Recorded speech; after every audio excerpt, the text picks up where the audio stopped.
What's up, everybody in the podcast world? Because tonight is the Ricky Dick Bullshit Podcast, episode 15, with Lone Wolf Bobby Blade.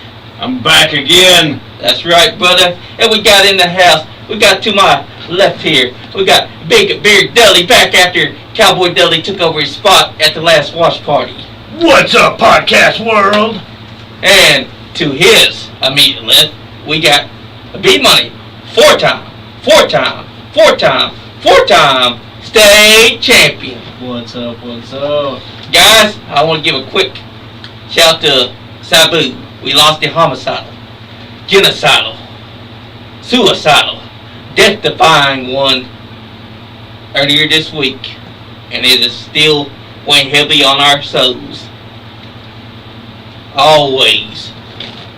Guys, while I share, hit my man with your best because I'm about to play this video here in a minute. That's going to show Bobby Blade running these laps. Oh, jeez. Here at the EWA Rumble Royale a couple weeks ago. Which was a fun. Oh, yeah, absolutely. The Rumble Royales are always great. How do I work this gimmick here? Man, that one, I do not know how they got down like that. Oh, well. I would almost say that the Royal Rumble as a pay-per-view is one of my favorite, is at least top 2 pay-per-views for me every year. The match is so fun. Even if, they don't have the best, sometimes, they don't have the right roster, I feel like, for the Rumble. Yeah. They put some people in there, and I don't know. But, I don't know, every year it's pretty good, and the excitement and just, waiting for somebody, never knowing who it's going to be is amazing concept. Well, the EWA, the Elite Wrestling Alliance, for those of you that don't know, they just had their the Rumble Royale. That's kind of tough to say when you're used to saying Royal Rumble, but anyway, they just had the Rumble Royale, and this is the 3rd one. And every year that we've had it has always produced a lot of excitement, a lot of great moments, and all that stuff and everything. This year was no exception. We had it last month. In what was last month? April? Yeah, April. We had it in April, and April 18th actually, and it was a great time. We just had Prime 15, which is the normal shows and everything, in between the great big shows and all that. But the Rumble Royale has a lot of great moments. I had a great moment this year in it. You did. Made my big return to the ring after 8 long years. Yeah. Ain't always did that, but I think you lasted a whole 5 seconds. No, it was longer than that, brother. Oh yeah, it took you 6 seconds to get over the rope. I was in there about probably 20 seconds. So. I thought you took on Evil Nate. Oh wait, never mind. He scared you with the chainsaw. Well, let me run through this real quick. Okay, see, what happened was we had the first 6 competitors. If you're not familiar with the Rumble Royale, it's the same concept as the Rumble, Royal Rumble. Then you start off with 2 guys in the ring. They face off for a minute or so, 2 minutes, whatever it is. Next person comes in. Next person comes in. Next person comes in. I was number 7, and I was sitting at the commentary table. And number 6 had just gotten the ring. There's action and blah blah blah, and then everybody's down. And then the countdown starts on the big screen and everything. 10, 9, 8, 7, 6, 5, 4, 3, 2, 1. And then all of a sudden, the announcer goes, "Introducing number 7 into the Rumble Royale." And my music started playing. And I was like, "Oh, yeah!" And I stand up, I take my glasses off and everything, my new music, and I have my non-copywritten music. Yes, it is a pretty good music, too. Well, thank you. Actually, a lot of people hate it, but that's okay. I don't know why they hate it, because it actually has the original Prankster sound to it. Well, the thing is that, they're used to original Prankster and that thing and all that. And I love original Prankster, but with more people going to streaming and going on YouTube and everything, Original Prankster is one of those songs that just constantly gets hit with copyrights and all that stuff. So I had no choice pretty much but to change it, out of respect for everybody that puts their stuff up, on YouTube and everything. I think it though. Yeah, well, I appreciate it. I think it's good. I like it. Song.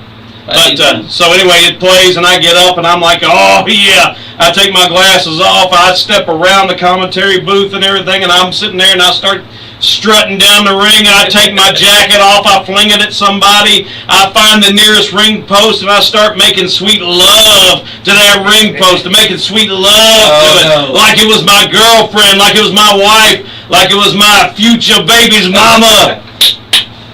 It's been violated. Yeah, that's what Tripping Balls on commentary, he says, you molest that ring post, Bobby Blade, you deserve this, you've earned this. After 8 long years, you broke your collarbone, you thought you were done, and then finally tonight, at the Rumble Royale, you get into the ring for your first time in 8 long years. I get in there and I do my normal shtick, you know, I grab the microphone and I say, you know, if you don't know who I am, let me introduce myself to you. I'm the meanest, cheatingest, chokingest, eye-pokingest, crotch-kickingest, your mama stickingest, spitting on babies, smacking old ladies, one-man domestic disturbance, the man, the myth, the living legend, the true old-school icon, the man you paid to see, Lone Wolf Bobby Blade. Great call. Hell yeah. And then I'm looking at everybody that's laying down in the ring, and I say, I'm going to take every single one of these people, and I'm going to throw them over the top rope, and I'm going to win this Rumble Royale and become the #1 contender to the Elite Wrestling Alliance Heavyweight Championship.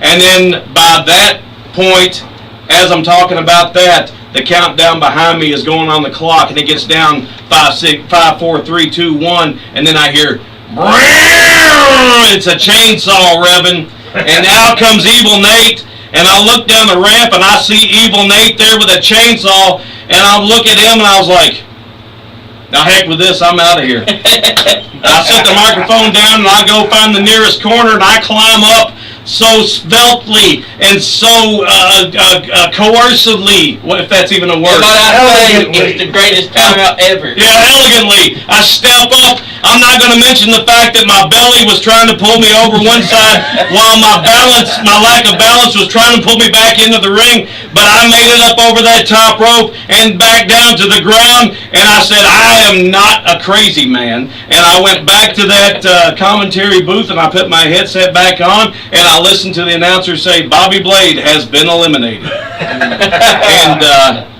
then finally some Tripping Balls and Aaron Rose are on each side of me and all that stuff. They're like, what was that? What was that? And I'm like, what was what? Exactly. And he's like, you know, you could have won. You had a chance to win the Rumble, but you just got out of the ring when Evil Nate came out. I'm like, what are you talking about? I wasn't in the Rumble. That's right. So I just, you know, played it off like nothing ever happened. You know, I was at the table. I'm like, I've been at this commentary table with you all the whole time. That's the best way to do it. So yeah, so that was my big return to the ring. All right. But that wasn't the only thing that you did that night. Well, yeah, let me tell you about this. Because we're about to play the video of it too. So, right here. The end of the Rumble Royale. If you haven't seen it, go to the Elite Wrestling Alliance YouTube channel. Look up Rumble Royale Part 3. And that's got the Rumble match on it itself. So, if you're not aware, I manage a guy named Picture Perfect Jordan Cage, who's a great talent, great guy, and all that stuff. So I've managed him for years, and I've been around him for even longer than I've even managed him. We have a lot of great chemistry together. Yeah, y'all do? Yeah, I will say that. So he almost gets eliminated, and then I interfere, you know, to keep him from getting eliminated. Yeah. You know, everything I can do to keep him in, you know, in the ring, in the match, and all that stuff. So eventually, it comes down to Jordan Cage, Marty Clay, and Jacob Ratliff. And Jacob Ratliff and Marty Clay are out on the ring apron, and Jordan's been taking a little breather.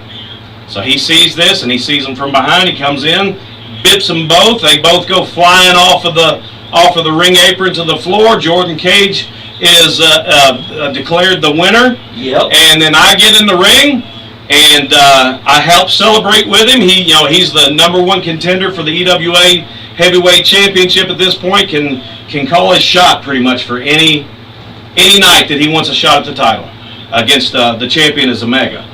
And Ooh. so, Hey, you think that'll play out? I think that's going to be one heck of a match. Here I it think. comes. Here they are. They're on the Have they set a stipulation yet? No, I think it's just a title match. Not yet. But so anyway, I help him celebrate the win and all that, and I get the idea, and I think it's a great idea, and it was actually a stupid idea to run a victory lap. So I stick my hands up, the number ones, boom, and I start running laps around the ring. And to me, it feels like I'm running 100 miles an hour. But then when I watch it back on the video, I can see I'm only just barely trotting. And it looks like I'm running in slow motion. And we're about to see, there's Bobby hitting the ring. Here it comes. Oh, gosh. Racing Jordan Here with it a big old comes. hug. Greatest job there ever was. Golly, look at that. Bobby's going Look at that. wild. Lots of energy. Look at you.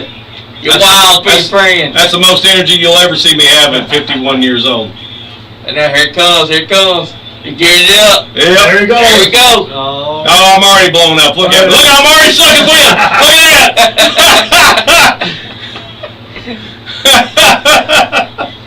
He's jogging, folks. He's jogging. And he did it longer than that. Yeah. At the newest show. Yeah, I only did about 5 or 6 laps Yeah. right there, but it's past time at Prime 15. When it gets released on YouTube here in a couple of weeks, I think we're going to be on part 3. I did about 25 laps, maybe. Yeah, It seemed that's what it Yeah. felt like. 25 laps. Look at that. Okay, I'm doing this right here, praising Jordan. You just trying to get air. Yeah, and you can see, look at my face, look at my face. I had trouble trying to get back up. Oh, man. So anyway, yeah. But what most people don't know that night of the Rumble Royale is I usually have an energy drink before the show. I'll start drinking the energy drink, like if the show starts at 7, I'll start drinking it at about 6 o'clock. Well, so I can kind of sip it, slowly and all that stuff for that hour before the show starts, so I can be on fire for the show when I'm doing the commentary and stuff. So look at that shot. That's a great shot. I make sure I find the camera everywhere I'm at. But anyway, so I usually sip it and all that stuff. Well, there was a lot of stuff going down that night, and I had a lot of stuff to get together and all that. So I realized it's like 6:45. Show starts at 7. I haven't made it through my Monster energy drink, and Monster cans are that tall, about about that big around. So I just grab this thing and I just down it, and I drink it all in just a couple of shots. So I'm sitting there and everything's fine, and I'm doing commentary, and I'm like, golly, we're doing a great job on commentary. I'm on fire, So it comes down to it. My number gets called in the Rumble, number 7. I get up, I do my entrance, I go into the ring, I do my mic work, I climb over the top. Nate comes out, I climb over the top, I get to the floor, I go back to the table, and I continue to do commentary. Well, while I'm sitting there, I can't get my breath, and I'm just like, and Aaron's over here on my left, and Tripping Balls is on my right. And I look over Tripping Balls, and I'm wide-eyed, and my chest is starting to feel tight. Oh, shit. And I'm like, uh-oh. And something's not right. And then I look over at Aaron, and I'm still doing commentary. I'm not missing a beat on commentary. I look over at Aaron, and I'm like this, wide-eyed and everything. And he's like, we got a little microphone that comes around the headsets and over to the mouth, and he puts it up, and he's got a little button he can push to mute himself. Yeah. He said, "Are you okay?" And I was like, "I don't think so." And he's like, "Do you need me to call an ambulance?" No, show got to go on. We got to go on. And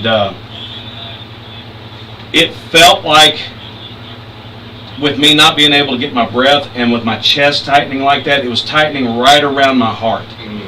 So it felt like that I was getting ready to throw myself into a heart attack. And it was really, really, really scary. And it was one of the scariest things that I've ever been through, at a wrestling show. Wow, man. And the thing is you got to think, I'm 51 years old now. I'm way out of shape. I'm not in ring shape. I haven't been in ring shape for years. I downed that energy drink. Yeah. Real quick. So I'm kind of attributing that to drinking that energy drink so fast and not spacing it out like I did. Look at that. I'm going to the ring right now on the video. Pretty over. But anyway, so it was really very scary. I mean, I was able to calm down enough to do what I had, happened at the end of the match. But I mean, I was very on edge after that. And Crystal Bregman, she's also a EMT. Okay. She does pictures. You see her right there with the camera right there. Yeah. She was like, "Are you okay?" No, I told her, I explained to her what was going on and everything. She said, "You very well could have had could have thrown yourself into a heart attack like that." She said, "You got to watch these energy drinks." That's right. Yeah. So luckily, nothing else happened after that. But I will say that it was absolutely, positively scary, and I thought that was going to be my last moments on it.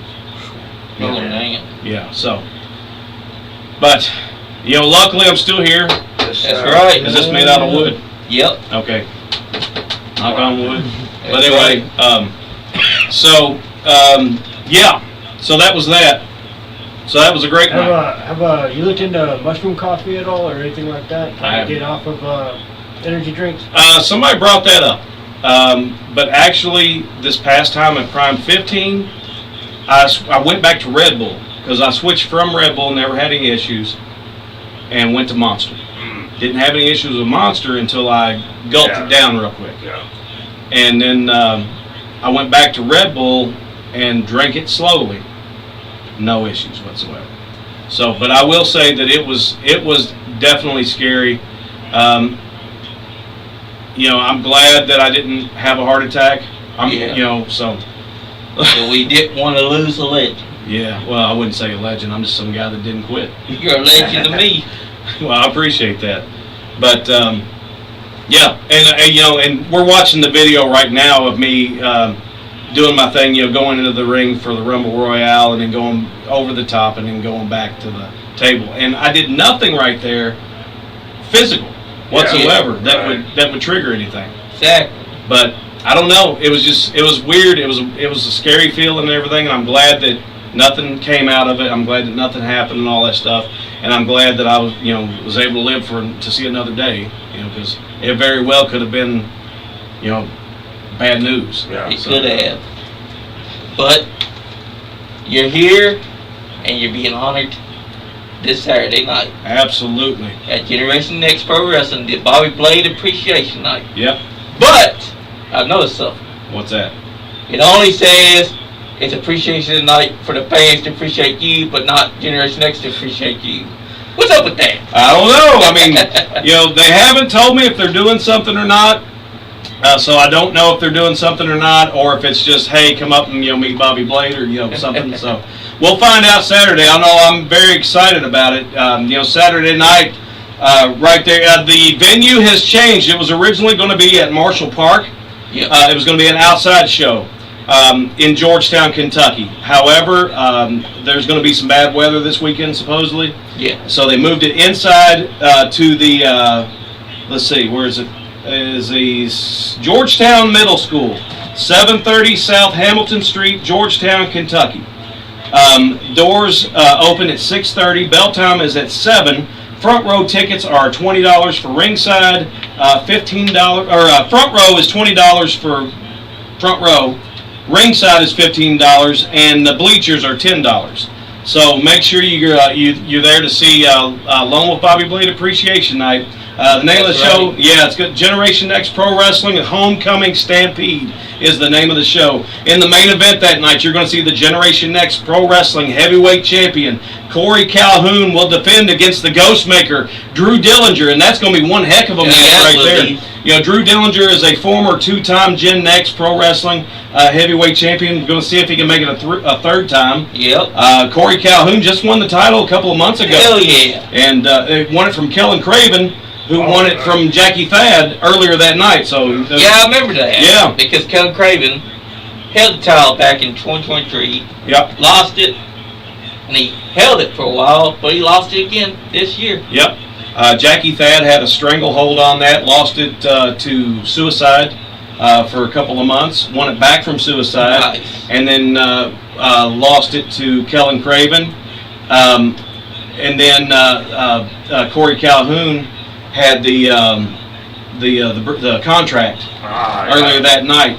He won the contract, so he cashed that in after the main event and beat Kellen Craven and won the GMPW Heavyweight Championship from him. Hell yeah. So Corey Calhoun will be defending against the Ghostmaker Drew Dillinger. Like I said, Drew Dillinger, two-time, one of the few men to hold the GNPW title twice. It was Drew Dillinger, Jackie Thad, and Kellen Craven. Yep. I believe those are the only ones. If he wins this weekend, will he be the first 3-time? Yes. Oh wow. Yeah, he'll be the first 3-time Gen Next heavyweight champion. Heck yeah. Nice. And you know, we were there when he was champion back in the bar brawl era. Mm-hmm. I'll tell you what, when Gaston finally captured the title, it was because Drew was still champion. And Gaston took his shot. That's back then. Now Gaston's gotten even better since then. Yeah. He'll hit you with those symphony. Yeah. Let me tell you something. Gaston LaRue is one of my favorite younger guys to watch these days. Yeah. Gaston LaRue, Ethan Heyer, you know, those guys, especially when they wrestle each other, they completely kill it every single time they go out. You know. Also, too, this Saturday night, you're going to see legendary Larry D as he takes on Troy Parker. Oh, That's going to be great. That's going to be Troy Parker. Yeah, that's going to be a battle of the brutes. You know, that's going to be a hoss battle right there. Yeah, hoss fight. I think that's what the kids call it these days, hoss fight. Yep. Hoss fight. Now look, we got Cash Atkinson. What about this guy? I like Cash Atkins. Yeah, He's a feisty kid, that's for sure. Yeah. Him and Ace Carmichael impressed me. Yeah. And look at Doomsday. He comes back. He decides that he's coming out of retirement, and he's making a name for himself inside this Rumble Royale. Yep. He's the guy to eliminate. Yep. Also, so you know, Larry D versus Troy Parker. That's gonna be one heck of a match. You know. Yeah. That's gonna be a brawl. That could very well be a fight. You know. Oh yeah. Oh, Yeah. that's the way it's got to be, because these two guys they're pound for pound some of the best wrestlers right now. Yeah. Both of them are hard hitting as hell, man. Yeah. That's gonna be a banger. Yeah, you're also going to see the Doom Switch, Aaron Gray, you know, one half of Heavy Doom, Yep. is going to be taking on the former champion, Kellen Craven. Hell yeah. Kellen Craven, you know, he's super over. Super, they love him at Gen Next, you know. Those people love him. And the people hate Aaron Gray, but, I mean, the thing is, though, is Aaron Gray, you know, he's still fairly new to the business. You know, so you haven't seen his full potential yet. That's right. But I think you're going to see something special, you know, with Aaron Gray and Kellen Craven that night. Also, too, you're going to see DD Jinx making his Gen Next debut against Jay Money, who just recently returned. I don't know a lot of. I've never seen DD Jinx yet. I've got to look him up and you know, get some details on him and everything before this Saturday, so I can, you know, call his match properly. Yes. Jay Money, I know very little about, but I know that he's been at Gen Next for quite a while. Yep. And then He brings the party. yeah, and he was gone for a long time, and then he just came back, you know, just a couple of months ago. So I gotta get up to speed on both of those guys before this Saturday night. Then also too, you're going to see a mixed match challenge. You're going to see Mr. Everything Max Sled, who I'm very familiar with. He has been around for over 24, 25 years now, something like that. Yep. Wow. Yeah, it's hard to say because I remember him the first day he started. The first day he started, I was there. And Yeah, you've also been inside the stable with him, the Red Wolf Mafia. yeah, Red Wolf Mafia. Yeah, that was a great little tag team we had. I kept turning on him every chance I got. Though. But anyway, he's going to be teaming up with the Dreamer, Paige Jones. Nah. So it's going to be Backslid and Paige Jones teaming up against Debo Johnson, the other half of Heavy Doom, and Stevie Ash, the undisputed, would you say, Gen Next women's champion. That's right. She's been dominant over everybody that she's been in the ring with. That spinning back fist can come out of nowhere, and as soon as it hits you, if it hits you, no matter how big you are, that's it. It's That's over. right. I mean, she's done. Damn. Yeah, she's done a lot of women like that. Bam! Just out of the blue, and then 1, 2, 3. She's got her hand raised. She retains her title. So yeah. So and then also too, you know, Lone Wolf Bobby Blade Appreciation Night that night. I expect you there, B Money. This Saturday? Yeah, you ain't coming. This I Saturday? dare you to come. I You dare you come to to come. show your appreciation. What are you doing this weekend? What are you doing Saturday? What are you planning? Shit, I ain't got no plans. Well, then you See? better be there. You ain't got no, there. you ain't got no excuse. Saturday. You ain't got no excuse to miss it then. Yes, sir. That's right. I'll be there. And I'm going to make the same challenge to everybody watching right now. If you're not already coming, I'm daring you to be there, because you're going to see a great card of action that night. The Georgetown Middle School. What's the address? 730 South Hamilton Street, Georgetown, Kentucky. Don't miss it. It's going to be a great night for everybody. It's going to be a great night for me. I'll be doing commentary that night with my Gen Next partner, Nick Manawa. Heck yeah. You know, we finally found our groove. You know, we've had our groove for a long time, but yeah, Nick Manawa. That's right. But we found our groove. We have our own style that we call there. Every place that I call wrestling at, you do commentary at wrestling at, I do a different style at each That's the one. way it's supposed to be. Yeah, I've got my own style with Nick that I do. I got my own style with Aaron Rose at EWA that I do. I do commentary at AMW as well with Rated X Jimmy Walls and Aaron Rose. Yeah, I mean, have a great time. But each place I do it at, it's a different style of commentary. That's the way to do it. Yeah. And I'm having a blast, man. You know, I wrestled from 1991 to 2018, and let me put this in perspective. Let me break it down a little bit farther. Break it down. But anyway, I started in 1991. It was Wednesday night, August the 7th, 1991, Scottsburg, Indiana. I had my very first ever match with a guy named Mr. Irresistible Terry Ember. He beat me in 4 minutes and 28 seconds. Jammin' Jimmy Lamb was in his corner on the floor. Beat me with a chain wrapped around his fist drop off the top. Boom. Beat me.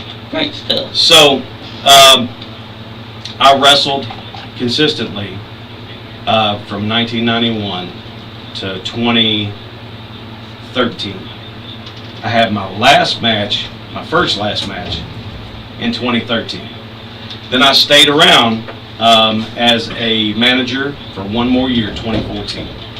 And then when I left, I left the wrestling business altogether in 2014. And I was burnt out. I wasn't having fun. You know, Understandable. it wasn't fun anymore, you know. So I left the business. I didn't have any plans of returning or anything like that. 2016, my friend Jeff Vickers, who wrestled as Country Cousin Jeffro and Sheik, Aftershock. yeah, Sheik Aftershock, you know, whatever you want to call it. I just called him Jeff. He passed away in 2016. Primetime Wrestling had a Jeff Vickers Memorial Battle Royal, and Larry D ended up calling me, and he said, "Hey, we're going to have." Let me take a drink. I'm already parched. That's right. He called me and said, "Hey, we're going to do a Jeff Vickers Memorial Battle Royal. Would you like to be in it to honor your friend's memory?" Absolutely. You know, I'll do it. No problem. So I had to get my license real quick and all that stuff, and so I was in the Battle Royal, and from 2016 to 2018, I had a handful of matches. And then 2018, I broke my collarbone and had my last official match with Hollywood Adam Swayze, Which is a great guy. Yeah, great wrestler, and he's gotten even better, you know, over time and all that stuff. Yep, he just returned at NWA. Yeah. So anyway, had my last match July 15th, 2018, Hollywood Adam Swayze at PTW Elite 2018. I was done in the ring. That was it. Yep. So I moved over to commentary and did commentary for a couple more years. Then things shut down in early 2020 for COVID. Yeah. And at this point, I was bitter. I was angry. I was angry at wrestling. Didn't want nothing else to do with it. I was done. That was it. I was done. So, completely done. Completely done. Yeah. So then, I got some messages from some people at a place called the NiceGuyAndy podcast. I don't know if you all know them or not. I think I've heard of them I think before. I've heard of him. This was in 2023. Yep. Or maybe No, 2022. 2022, yeah, because it was still a little bit. And I came on the show here, and I did an appearance and had a lot of fun talking about wrestling. But you got to remember, I was burnout, angry, bitter. Anything that you hear about angry, bitter old vets, that was me. Came on here, had a lot of fun talking about wrestling and everything. And then came back on again a few months later with Scott Diamond, and we went. That's what the night we had the longest podcast ever. Yep. You know, 4 hours and 13 minutes. Yeah, we didn't stop talking. We talked about wrestling the entire time. Oh man. I started getting the itch. We might have to do part 2 of that one. Yeah, we That'd definitely be great. So I started getting the itch, and I'm just like, man, I do miss wrestling. You know, I miss it way more than I thought I did. You know, stuff like that, and I'm like.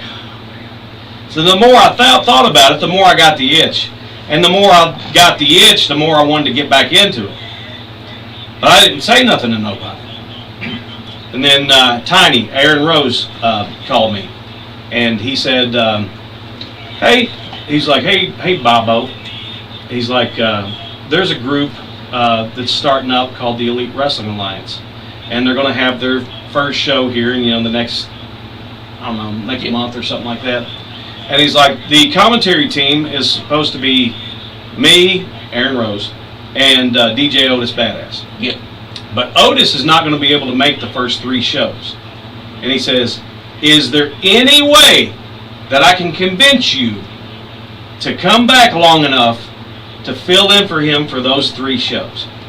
And I'm like, Aaron, you're asking a lot. I always said once I got out, that was going to be it. I wasn't going to be the guy that keeps coming back. Well, I came back. Hell yeah.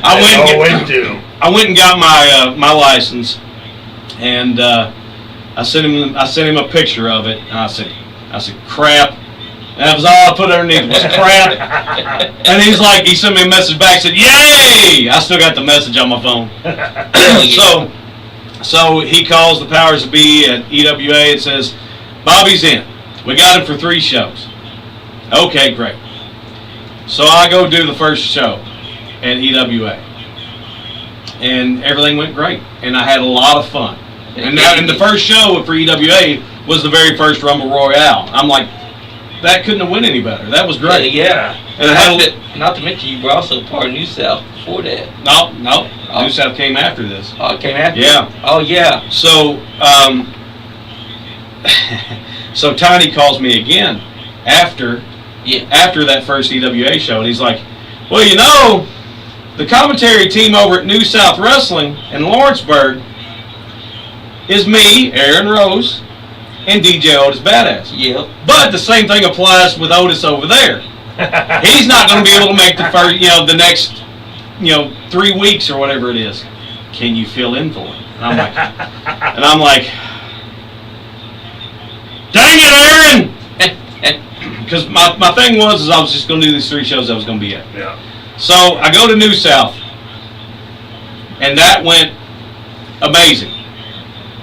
And my first night there with New South, I turned heel in the main event and sided with Jordan Cage against Lord Crew. Yeah. So, and I made sure to say when I walked in the building, this is just for commentary. Nothing else. Just only commentary. No managing. Well, here I am managing Jordan Cage. And doing commentary. Great. And doing and doing commentary too. So I'm doing commentary on a bi-weekly basis. So every 2 weeks, doing commentary for them, doing commentary for EWA, and then Shay Mercer messages me. And he says, I'm running. He runs a show called XCF up in Indiana, and he's like, we're doing a benefit show for Larry. Would you like to be a part of it? Absolutely. So I go up and do that show. Well, I'm hooked at this point. So I said, might as well just take all the bookings I can. So I start taking all these bookings for the EWA. I start taking all the bookings for New South Wrestling, but I had a bad showing at XCF, so I never went back there. I was asked to come back, but it was my own volition not going back. because I did so bad that night and everything. I was like, I can't face these people. I can't. So, but anyway, so I'm getting booked by EWA and New South, all their shows. Well, Gen X says we're having a show. I don't remember what the show was for, but it was a benefit as well. Yeah. So, would you like to come do that? Absolutely. So I come there, and they're doing a thing to name. I think it was. It was the title was vacant, and they were going to name the next heavyweight champion. So I came out and introduced the main event. Is what it was. Got the crowd geared up for the main event, and that was all I did. And then I didn't hear anything for a long time. So, a little bit of time went by and everything, and I continued to work for New South and EWA, and I thought that was going to be the extent of it. Well, so that goes good majority of 2023 and 2024, and then about halfway through 2024, Larry gets a hold of me, Larry D, and he says, hey, or Max actually got a hold of me and said, hey, come do commentary. Okay.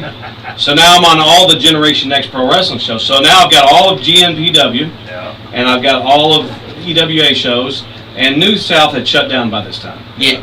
Which New South was an extremely positive experience for me. It really was. I love New South. But anyway, so I'm doing those shows. And everything's going great, and people are telling me that the commentary is starting to get noticed, like outside the state and outside the area and all that stuff. Zodiac, he went to a show in, I don't know if it was Arizona, it was somewhere out west. Talking about recently? Yeah, they just went to Arizona. Yeah, Arizona, and he's told me that people out there were talking about our commentary. No shit. Yeah, so our commentary is getting noticed all the way out there and everything. Which makes sense because we're on YouTube and we're on High Spots TV. Yeah. That's right. But anyway, sorry, I got a tickle in my throat. That's all right. But anyway,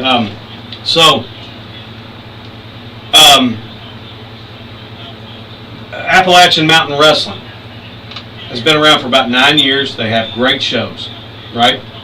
So they're getting ready to do TV tapings for YouTube tapings for a show weekly called Showdown. Yep. So I didn't let anybody know that I was going to go except for Aaron Rose. I'd like to go up and I'd like to visit with X, Rated X, and some of the older guys. Speaking of X, he said something for you. He said this. He said, Blade, you at any man which today? No, no. Let me guess. He's going to tell me he's a 19-time MWA heavyweight champion as well, right? He does like to say it. Yeah. So anyway, where was I at? Oh yeah. So I told Aaron Rose, I said I'd like to go to the show with you. I'd like to go up and visit Rated X. I hadn't seen him for a while, and I'd like to visit Stan Sierra. A lot of the older guys and everything that I knew that I hadn't seen for a while. So he's like, yeah, come on with me. So I show up and. I show up and they're like, you want to do something tonight? And I'm like, I don't know, you want me to? I'm like, yeah, do a Wolf Den segment. And I'm like, I haven't done a Wolf Den segment in like 15 years. So I did a Wolf Den segment that night, which actually aired on episode 3 of Showdown, because they did several weeks worth of taping that night. And then I've been on every episode of Showdown ever since. And doing commentary with X and doing commentary with Aaron Rose, and you're right, Bobby. He said 19-time MWA champion, most of all time. Oh, jeez. Can you boot him out of the chat? Is it too late for that? It's never too late, Bobby. Can you block him from the whole channel? But anyway, so yeah. So at this point now, I'm working for Appalachian Mountain Wrestling, AMW, Generation Next Pro Wrestling, and the Elite Wrestling Alliance. Yep. Well, that's not enough. So, coming up in September, I'll be adding the Kentucky Wrestling Federation to that resume. So I'll be doing all of those shows, as long as they're taped. I'll be doing commentary on all those shows as well. This year, so far, this year alone, and this is only May, Right. I have worked on more shows in these first 5 months than I've worked in the last 2 years combined. My God. And I still have. Nice job walking away, Bob. Yeah, I know. And I still have at least that many more bookings going through till November. Yeah. Mr. Rose said, I love you, Bobby. Hey, Crystal, how you doing? Chucky Smooth says, not a better guy in indie wrestling in the state of Kentucky than Bobby Blade. Never heard of That's anyone right. speak a bad word about him. Well, stick around. You'll hear a lot. You'll hear a lot bad about me. I love Chucky. Chucky's great. We had him on last week, actually. Oh, did you? Yep. Ah. Episode. I have to go back and watch it. What about the elbow, though, Chuck? Yeah. That elbow ain't never. Everybody agrees, Bobby. Dude, we was watching one last week, and it was at the Continental Inn. You hit it on somebody, and dude, it was right in the sternum. Yeah, he like Bobby would tell you that he'll hit you with it, and then he'll hit you right if here. you've never been hit in the sternum, Yeah. it is like it sucks, and then it like lingers for a couple days. Like No, the it pain, doesn't. That's the what Chucky pain. said. You don't know. Yes, You've never been. I'll hit you with one off his table. No, I've been, let him hit I've been you with hitting the one. sternum though. That's what I'm saying. Oh, okay. Yeah, You know, yeah. you know, I've though, not been hit with the elbow. you though. probably should not accept Bobby's offer to take No, it. no, I'm good. After I'm what they good. all say. Well, the I'm thing is, good. I'm 51 years old now. I might not get up. Oh no, I might not get up. I mean, that's. you might hit it, and then both of y'all be down I know after it. a while. But yeah, so that's for somebody that's supposedly walking away from the business and everything, for me to work, as many more shows than I have the last couple of years in the first 5 months of the year, and still got at least that many more to go for the rest of the year. That's right. That's that's not walking away. No. Dizzle said, I think I might be in this for the long haul. hell yeah, you are. And I'm glad that we told you, Bobby, we think you can cut that, bro. Because I remember when you came on here, 2022, you said, I don't think I can cut that pro no more. And then we said, go on, do it for us, Bobby. And then you saw the light flick on, because as soon as you start the first line of the pro, you start going and going, bam, you hit every note. Shoot, I was on fire. Hell yeah, you was. I'll see. So I got that show coming up this Saturday in Georgetown, Kentucky, That's right. May the 17th, and then I'll be going on vacation. So next Much week, deserved. next week I won't have any shows at all. But then when I come back from vacation, we will be the Elite Wrestling Alliance will be in Nicholasville at the Coolidge Building. Good place. That is one stacked show, and let me bring up the poster here so I can tell you who all is going to be there, because it's a great lineup. I don't know the matches except for the main event yet. So I'll get to that in just a second. Let me bring this poster Oh, up. thank you, Maggie May. She sent us 99 stars. Oh, Right. thank you. Hell, That's my mom right there. Thank you, Mom. How much do I get out of that? I'll give you half a star. We'll send you a check. All right, so Friday night, May the 30th, the Elite Wrestling Alliance will be at the Coolidge Building, 501 East Maple Street, Nicholasville, Kentucky. Doors open 6 p.m., bell time 7 p.m. The Elite Wrestling Alliance presents the All-Star Classic. The main event that evening will be the EWA Heavyweight Champion Omega defending against my best friend in the whole wide world, picture perfect, Jordan Cage. Wow! And guess what? That is his best friend in the whole wide world. Not only the whole world, not only the wide world, the whole wide world. That's Wow. right. So that night, you are going to see, you're not only going to see that match in your main event for the EWA Heavyweight Championship, you're also going to see on the card the Iron Demon, Shane Mercer. You heard his name. You heard his name mentioned on Raw. That's right. You've heard his name mentioned on NXT. Yeah. As well. Yep. LFG. Yeah, LFG. Yeah, that's right. What did I say? NXT. Yeah. Because LFG. remember, LFG, the girl hit the Yeah. dude that he made famous. Yep. And the thing is it wowed the Undertaker. It did. When you can wow the Undertaker, you are the man. Shane Mercer is the man. The Iron Demon will be there May the 30th. Also, too, on the card, you're going to see the big man, Congo Kong, will be in action. Oh, we like that. Oh, yeah. You're also going to see the EWA Heritage Champion, The undeniable Chris Crow. Chris Crow's really been making a name for himself these last couple of years. He'll see the shoes off you. Yeah, and he will kick you in the crotch. Yeah. I'm not going to say anything about that because I don't want to be kicked in the crotch. But that's you are the crotch kicking. Yeah, that's kind of my spot. So I hope he's not wearing. I hope he don't try. I don't want to have to file no lawsuit against the gimmick infringement there. So anyway, you'll have to get the gimmick infringement on him. Also that night, you're going to see the New South Wrestling Tag Team Champions Hollywood Adam Swayze and Rex. The Box Office Blondes will be in action. You're also going to see Cash Atkins. Troy Parker is going to be there. The headliner, Chris Michaels. Marvelous, Marcus Johnson. Mr. Big Time. Mr. Larger Than Life. Ethan Heyer is going to be there. And then also the Raging Goddess, Lexi Green, will all be in Nicholasville, Kentucky that night. In action, the All-Star Classic presented by the Elite Wrestling Alliance. Friday night, May the 30th. Doors open 6 p.m. Bell time 7 p.m. The Coolidge Building is the place to be. 501 East Maple Street, Nicholasville, Kentucky. Do not miss it. We will see you at ringside. Oh my God! You're fired. How could that charisma ever walk away from wrestling? I don't think I'm going to now. I think I'm going to be the next. Well, let me put it to you this way.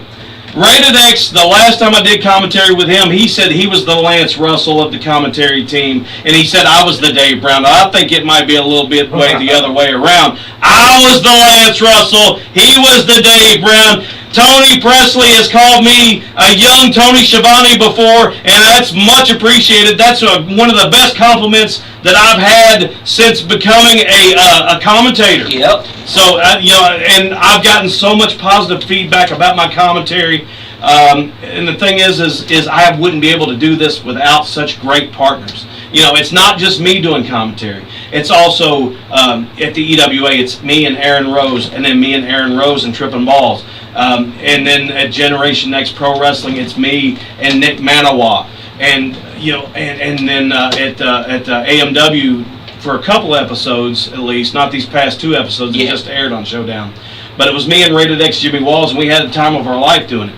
And then at KWF, it's going to be me and a guy named Kenneth Smith, who used to referee for the UWF for several years back in the day. Made his way back to the EWA last year, I believe it was. I think it was last year.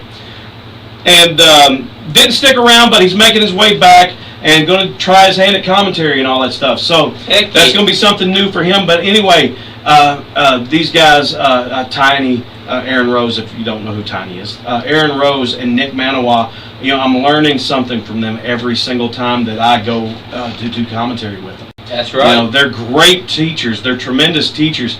And I couldn't be where I'm at doing commentary and be trusted on the microphone and be in the soundtrack of Kentucky, some of the promotions in Kentucky, not all of Kentucky wrestling, obviously, but some of the promotions in Kentucky wrestling. I wouldn't be able to do that and be as good as I am on it without them as such fantastic teachers. So I owe Nick Manawa and I owe Aaron Rose a lot as far as doing commentary goes. Exactly. Those guys, man, they really help me out. They bring out the best in me and everything. And we have a great time on top of that. We do great jobs. We do a great job at commentary at no matter which promotion we're working for because we put our all into it. We love this. We love doing this. And the thing is right. A lot of guys, they want to keep coming back and getting back into the ring and all that stuff and, go for that one more run, one more match, one more match. One more match. I'm done with that. I'm done with that. I'm 51 years old. I've done everything that I wanted to accomplish in wrestling except for one thing, and that was to work for the USWA back in the day, the United States Wrestling Association, Memphis. Yep. That's the one thing I didn't get to accomplish that I had a personal goal for. Yeah. But that's closed down now, so that's obviously not a thing anymore. But I've accomplished everything that I've set out to do.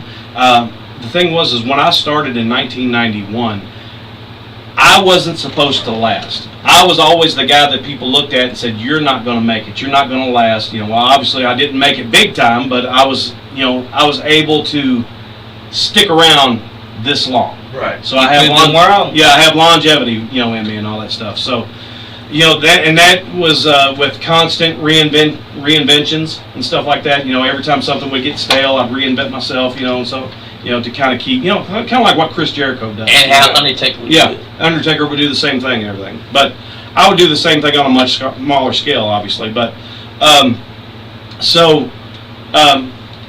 not looking for that one more match. I'm not looking for that one last run. I'm 51 years old. My time is not now. My time is no longer now.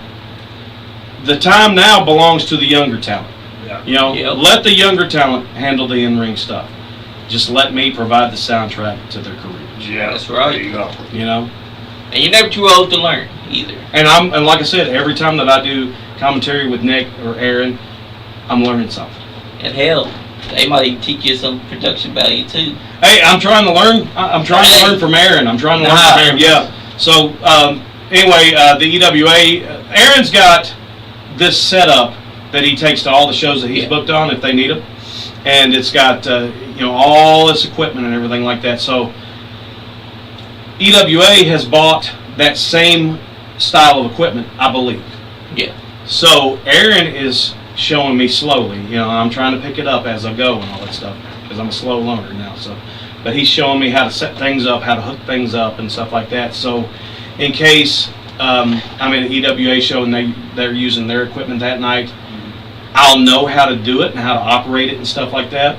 So, I'm hoping that I can eventually learn it and they can turn me loose and I'll know what to do and when and where to hook things up and stuff like that. Yeah. But it's going to take a while because it's way more complicated than anything that I've ever dealt with. But still, that's the best kind of learning experience. Yeah, I'm thrilled to death. I'm thrilled to death that I was able to come back after being so bitter and so angry at wrestling, to come back and be able to do commentary, learn how to do it properly. Because before, when I was doing it before COVID shut down, I was just yelling into the microphone. Yell, yell, yell, yell, yell. That'll get their attention. Yeah. That's not the case at all.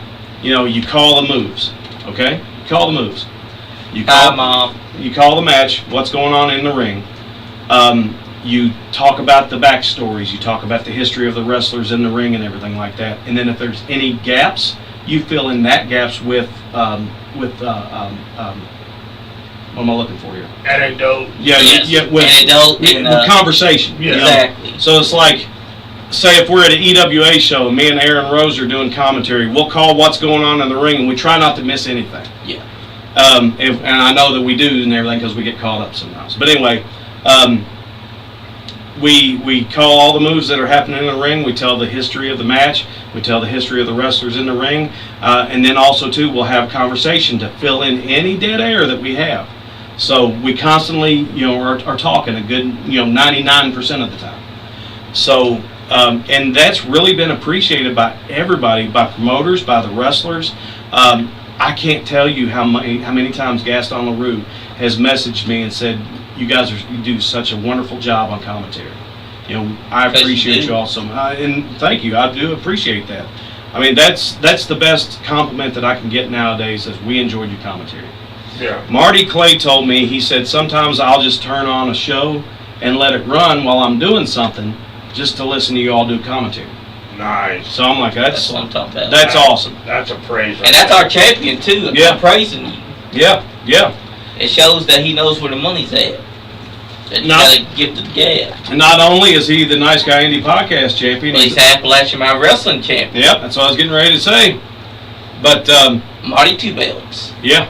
But I'm thrilled to be able to provide the soundtrack for the younger wrestlers' careers now.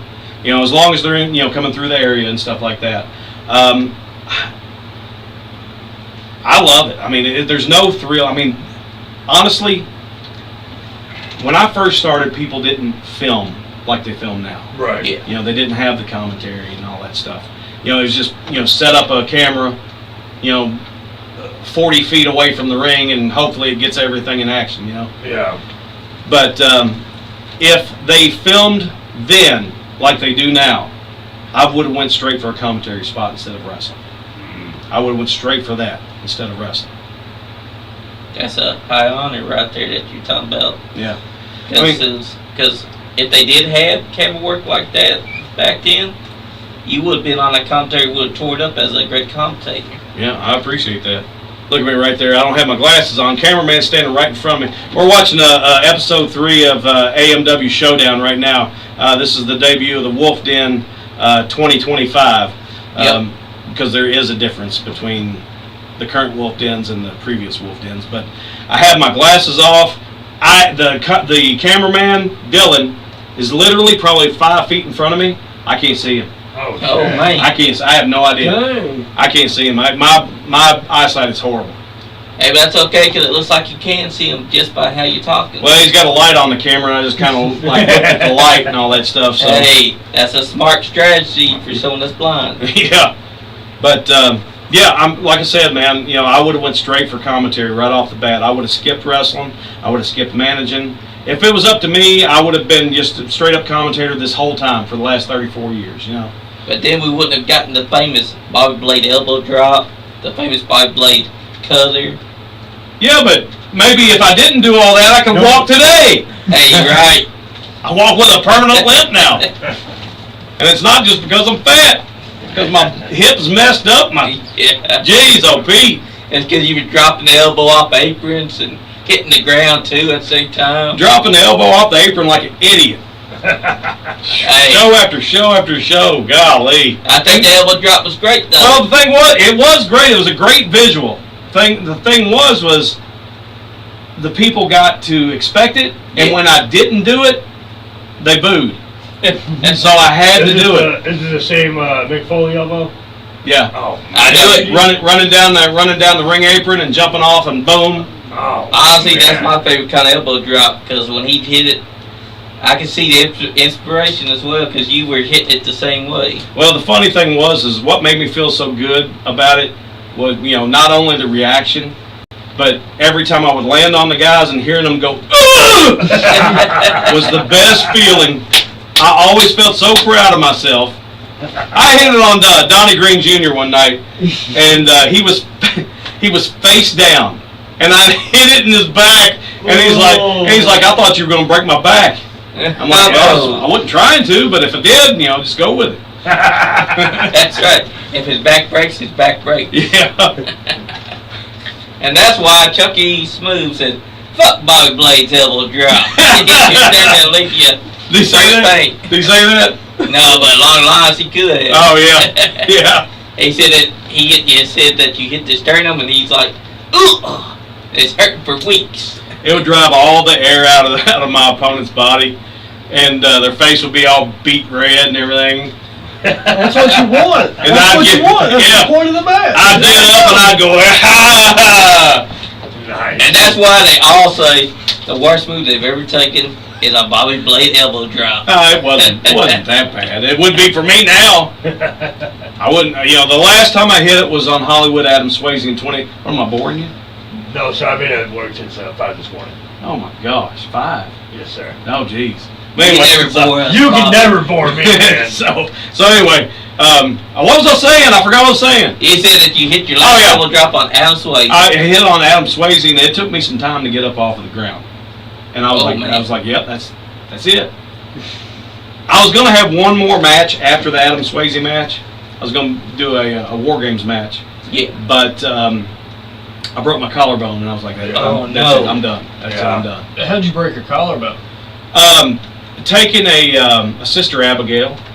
Oh, Yeah. man. He gave me a Sister Abigail, and when I landed right on my shoulder. Yeah. And I don't know if I over-rotated or what, but it landed on the shoulder, and I heard a pop and felt a pop, and I was like, well, that's not good. Yeah. Yeah. So then when I go to get up, I go to push myself up. That didn't happen. Yeah. I was like, man, that hurts. That hurts. Something wrong. And I said, that's it. So. You understood? Yeah. But does Adam Swayze still contact you to tell you, why'd your elbow drop me so hard? No. I'm going to be seeing Adam Swayze coming up more because him and Rex, just the hot box office blondes, just made their debut not too long ago at AMW here. Remember, they are New South people. Yep, New South Tag Team Champions still. Yeah, that's right. So, they're going to be on the May 30th All-Star Classic show in Nicholasville. Heck yeah. Yeah, so. I love those guys. Yeah, I do too. Great guys. Especially Rex. I remember when Donnie Green was there and Rex is talking his crap and Donnie Green tells him, you better get your big ass back out of the ring or I'm going to take your ass out. And then Rex said, okay, I'm going to get out of the ring not because you told me to, but because I feel like it. Yeah. And he got back inside. That was one of the greatest interactions I've ever saw from an old school wrestler and a new school wrestler. Yeah. Oh, I'll tell you what, it's I'm having a blast on doing this now, man. It's like I don't like the trips to the shows. Yeah, right. You know, me getting ready to go to the shows is I'm just kind of like, dragging and dragging and dragging. But once I get to the building, I'm on fire and I'm ready to go. You know. Good deal. You know, so that's right. I'm having a great time doing these shows, and I've got a bunch of shows, still coming up and everything. And I'm grateful, to be 51 years old and still being asked to be parts of shows and stuff. Yeah, that's right. So, and the fans still love you. Yeah. Because when you got up on the commentary table, that's the biggest pop of that night. I'm not joking. That was the biggest pop I ever heard that night. At the Rumble Royale? Yep. Well, they heard your theme song. Well, they the thing was it was the new theme song. It was the first time it was played at a show, so they didn't really know it. But when I saw it, when I got up and everything, they popped for that because they knew something ridiculous was getting ready to happen. And something ridiculous ensued, and it was great. But I feel like it was mostly because they loved Bobby Blade. I don't know. Because we just watched this show where the fans were chanting your name in before you came out that curtain. Yeah, I know. I'm telling you, Bobby. There's something special about Bobby Blade. I don't know what it is yet. I just won't quit. It's the elbow drop. You ain't got it in you, man. The business is in you, and it ain't gonna leave. I know, man. I know. I wonder, how much more time exactly do I have left in the business? That's the thing. I don't know exactly how much more time I've got in the business. Hopefully, it's a long time. We all hope. Yeah, I hope so. But just one day you're gonna wake up and you'll know. And until that day comes, you want to just have fun. Yeah. But, so anyway, what I was getting to earlier before I distracted myself was, when I left the business in 2020 when everything shut down, I was angry and bitter and all that stuff.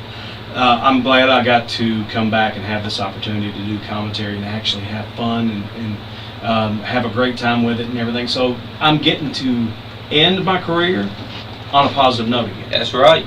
So that's a great feeling. And like I said, this is definitely my last run. However, this last run could last 2 more years. It could last 10 more years. But this is definitely it. Once this run is over with, I'm 51 years old. Yeah. Nobody wants a 80-year-old guy out there doing he's picked him up for a body slam, stuff like that. If you're 80 and still cut that promo, hell yes, we still want you. That's great. I can't drop elbows anymore, but I can gum you to death. There you go. We'll get some Jared Hall and give you a walker and head you out there. Yeah. And no more elbow drops, just a walk. How speaking of old and rated X, how somebody is old is when they constantly tell you they're 19-time MWA heavyweight champion. He does a lot, like to remind you. I know it. So I got this Saturday, May the 17th, Generation X Pro Wrestling. Lone Wolf Bobby Blade Appreciation Night, the Homecoming Stampede, Georgetown, Kentucky. Don't miss it. In 2 weeks from this Friday will be the Elite Wrestling Alliance, Nicholasville, Kentucky, at the Coolidge Building. That's going to be a great night. Also, too, like I said, I won't have any shows next week because I'll be on vacation. But I do want to give a special shout out to the Kentucky Wrestling Federation Block Party Bash next week. You should check out. Yep, it's they're going to have their first official show. Well, it's a block party bash. Yep. So it's going to be between the hours of 5 p.m. and 8 p.m. So if you get off of work at 5 o'clock, get over there as quickly as you possible. Bring a chair with you if you can, because seats are going to be limited. I believe it's an outside show. Yeah. I believe. But you're going to have a lot of stars that you haven't seen for a while are going to be in action that night. Frank the Tank's going to be there. Hell yeah. Jacob Ratliff, no good Jacob Ratliff's going to be there. Yeah. Showtime Sean Christopher, who we haven't seen in this area in a long, long time. He's going to be there that night. Can't wait. Yeah. I won't be there because I'll be on vacation. Yeah, I'll be on vacation. But I want to wish them a whole lot of luck on the first show next week. And then after that, I believe they won't be back in action until September. Yep. So, and I will be part of that. But anyway, so I've got, what have I got here? Blah, blah, blah, blah. I'll be at the AMW show in Lexington, Kentucky. Oh, I can't wait for that one. Yeah. I've been waiting for it. Yeah, the return to Lexington for wrestling. The last time wrestling was in Lexington that wasn't WWE or AEW was New South Wrestling. That's right. And with the New South Wrestling takeover happening in AMW right now, I can love it. yeah, you're going to see some great things happen there. Summer Bash, that's right? Summer Bash. That's what it's called. Yeah, is what the show is going to be called. It's going to be on June the 15th, Lexington, Kentucky, at the Lexington Ice Center. It's going to be a huge night. And I'm assuming we're going to be filming for Showdown that night. I'm assuming so. Hell yeah! I'm not exactly sure. I haven't got the official word on that, so don't know exactly yet. If we do, that's cool too. Yeah. And then we're going to have EWA back in Danville on June the 20th for Prime 16. Is that Prime 16? It is Prime 16. I want to make sure I got my numbers right there. Yep. Prime 16, June the 20th, EWA will return to Danville at the Jenny Rogers Community Center. We're there every month. Always have a great show. It's always a great time. Bring the family, bring your mama, bring your granny, bring your daddy, bring your papa, bring the kids, load all the 800 kids up into the van and bring them. You know, bring them by in the NiceGuyAndy van. Hell yeah, blah blah blah. And our band's big enough. have a great night there. And then let's see, we will be back in Danville, Kentucky, EWA for Gold Rush on July the 11th. Hell yeah, I can't wait. Yeah, that's going to be. Don't know anything about that show that night except for the winner of the #1 contender tournament for the EWA, for a shot at the EWA Heritage title, will face the EWA Heritage champion, undeniable Chris Crow, provided he's still the champion at that point in time on that night. That's right. And then July the 12th, I will be getting inducted into my 5th Hall of Fame. Much deserved, brother. Thank you. The Commonwealth Professional Wrestling Legacy Hall of Fame in Somerset, Kentucky, at the rural. That's hard to say. Rural RURL Center in Somerset, Kentucky. That's going to be a great night too. There's a lot of inductees for that night, and I'll bring them up for you here. Hold on just a second. But there's also some stuff going to happen that night too that I can't tell just yet because it's not made official, but I can tell you the people getting inducted. Hell yeah. We already know that Bobby Blade's there. Yep, here we We go. know that Terry England's there too. All right, hold on.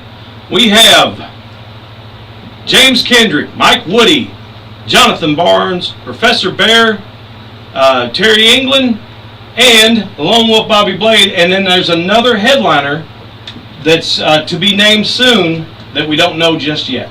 Yeah. So that's going to be announced at the TCW show, I think this weekend is what he said. Hell yeah. So, but anyway, that's July the 12th. That'll be my 5th Hall of Fame. And then also too, that's probably all I can announce right now because nothing else has been made public, Yeah. if you will. So If you will. that's all I'm going to say right now. Plus two, Announcements coming soon. announcements coming soon. Keep your eyes peeled on all the promotions that I work for. because there are going to be more dates added. Promoters and bookers, if you want me a part of your show, you need to contact me ASAP. Tell me these dates because my dates are filling up quickly. That's right. So get to me pretty fast because I did not expect to get this many bookings. Hey, that just shows just how in demand Yeah. Lone Wolf Bobby Blade still is. Not to brag, not to toot my own horn, but toot. 5 times, 5 times, That's right. 5 times, 5 times, 5 times Kentucky Hall of Famer. Yeah. You know who don't like that though? Who? Ray X. I know because he's a 19-time heavyweight champion. But anyway, though, the dates that I just rattled off are not the only dates that I have. They're just the only ones that I can say right now. I can assure you that I have as many dates that I've already worked this year, I've still got for the rest of the year, and there's more incoming as we go on. So yeah, it's I've been very busy when it comes to the wrestling front. That's what I'm talking about. When you try to tell us that you were out, I knew in my heart that you just telling yourself that because you were feeling bitter. But I knew that deep down somewhere inside there you were thinking, there ain't no way I can give this up. Yeah. Because as soon as you hit that promo, that light turn on, that's when I started seeing you at EWA. Then when I was at New South, suddenly I see Bobby Blade come out and cut the promo. I was like, yep, he's back. Because that's when you start the 50 and Fat tour. And now look at you. Yeah, it was the 50 and Fat tour, and then it was the 50, 51 and Still Fat tour. Yeah. And I'm currently on the 52 and Overwhelmingly Fat tour. Yep. And then next year will be the 53 and Morbidly Obese tour. So, Jacob Ratliff said, "What's up, Bobby?" hey, Jacob Ratliff. I love Jacob Ratliff. Me too. You know, Jacob will message me sometimes and everything, and we'll sit there and have conversations and all that stuff, and he'll ask advice, and he's one of the few people that come to me for advice, and that's very, very much appreciated. Seriously, Exactly. that is thank you for doing that, Jacob. That's why I feel like a lot of other young guys should be doing too, because you offered it, Yep, and I'm surprised that none of them take you up on it. yep. What is this, the Weekend of Champions? Yep. Yeah, Weekend Champions was a I good was show. there. I was up close to this moment. Yeah, You come out there and you're talking it, and I think this is gonna be Lord Chase Emery. No, it's gonna be Lord Murphy Coskin that comes out. no, this is me making my opinion, giving my opinion on the main event. Oh yeah, now I remember. What they had me do at the Weekend of Champions, I did backstage correspondence, so I did a bunch of backstage interviews. Yeah. And then I did a Wolf Den with Rip Rogers that night, Hustler Yep. Rip Rogers. Great Hall of Famer, been around forever, ICW legend, And he put over WCW. Kentucky, but good. Yeah, love Rip Rogers to death. He's awesome, great guy. One of the greatest trainers. And then they wanted me to come out at the very beginning of the show and give my opinion on who I thought was going to win the main event. Well, we're in Jackson, Kentucky this night, and also too, Give me one. if you have not seen this show, Appalachian Mountain Wrestling Weekend of Champions 2025, go to YouTube. It's free on YouTube now. It was a pay-per-view, but now it's free on YouTube. You can freely watch it, and it's a great show. But I come out. The main event that night was Sexy Stan Sierra defending the AMW Heavyweight Championship against Kyle Maggard and Marty Clay in a three-way, in a triple threat. That's right. And so they wanted me to go out and give my opinion on who I thought was going to win that match. And the thing was, Stan Sierra at that point was 1,238 days into his heavyweight championship reign. Yeah. He was. Which is a great, amazing feat. That hasn't been done since the day, Dale TNT Man was the last person that's held a title in the state of Kentucky Yes, right. that long. It's 1,238-day reign. So I go out and I say, you got to think about Marty Clay. Marty Clay said if he couldn't beat Stan Sierra tonight for the AMW championship, he was going to hang it up. He was going to leave AMW and he was going to go find, greener pastures elsewhere and all that stuff. And you got to think about Kyle Maggard, who was in the match as well. That's right. 1 year ago tonight, he had turned on Marty Clay You know, I was so you there gotta- for that moment, Yeah, too. you got to think about him. Is he going to win the title tonight? But you cannot. But they've asked me to give my opinion on who I think is going to win tonight. You cannot deny a 1,238-day reign from Sexy Stan Sierra. I think your winner of the main event is going to be Sexy Stan Sierra, and that place started booing. Yep. Because Jackson, Kentucky is Marty Clay territory, and they did not like the fact that I was siding with Sexy Stan Sierra, and that was a great feeling too. And everything. I love the boos. I love to be booed. Yeah. I'd because rather- being heel's the best. Yeah, I'd rather be booed. I'd rather be booed than cheered. 10 times out of 10 times. Nice. That's right. Yeah. And you know what? Stan Sierra tried to cheat to get that win, and you know who stopped it? Ray X. He restarted the match, and Mark Clay rightfully ended up winning the title. But then you saw Tony Presley get involved, Oh yeah, I remember that. and Misery Yeah, got Misery. involved. Yeah, and they dropped Kyle Maggard with that chair, Yep. and that's drawn the ire of Kyle Maggard. And you've seen the last several weeks. All we got are frozen waters. Heck yeah. You've seen the last several weeks on AMW television. Kyle Maggard's been trying to get Tony Presley, and Tony Presley's been trying everything that he can do to stop Kyle Maggard from appearing on AMW television. That's right. So I mean, it's good TV. You know, It is. It's good TV. It's you never know what's going to happen and all that stuff. Look at there, Nick Hamrick right there. That's a great guy right there. This is we're watching the Weekend of Champions right now. The first match of the night was the Go for the Gold match, where they it's kind of like the Money in the Bank, where they have a contract up in the briefcase hanging above the ring. You use ladders to go up there and get it. And the contract was for whoever gets it gets to challenge. I think it was for any title in the conglomerate of the Sisterhood promotions there. Yep. Which was AMW, EWA, USWF, UCW, FTC, and there's a couple more. There's so many promotions that are working together there. Which I appreciate. Yeah, but this was a great match right here.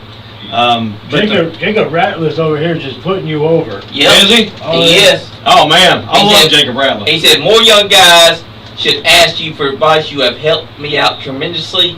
Also, you are just a good guy to talk to in general. I could ask you for feedback or just hit you up and talk territory wrestling.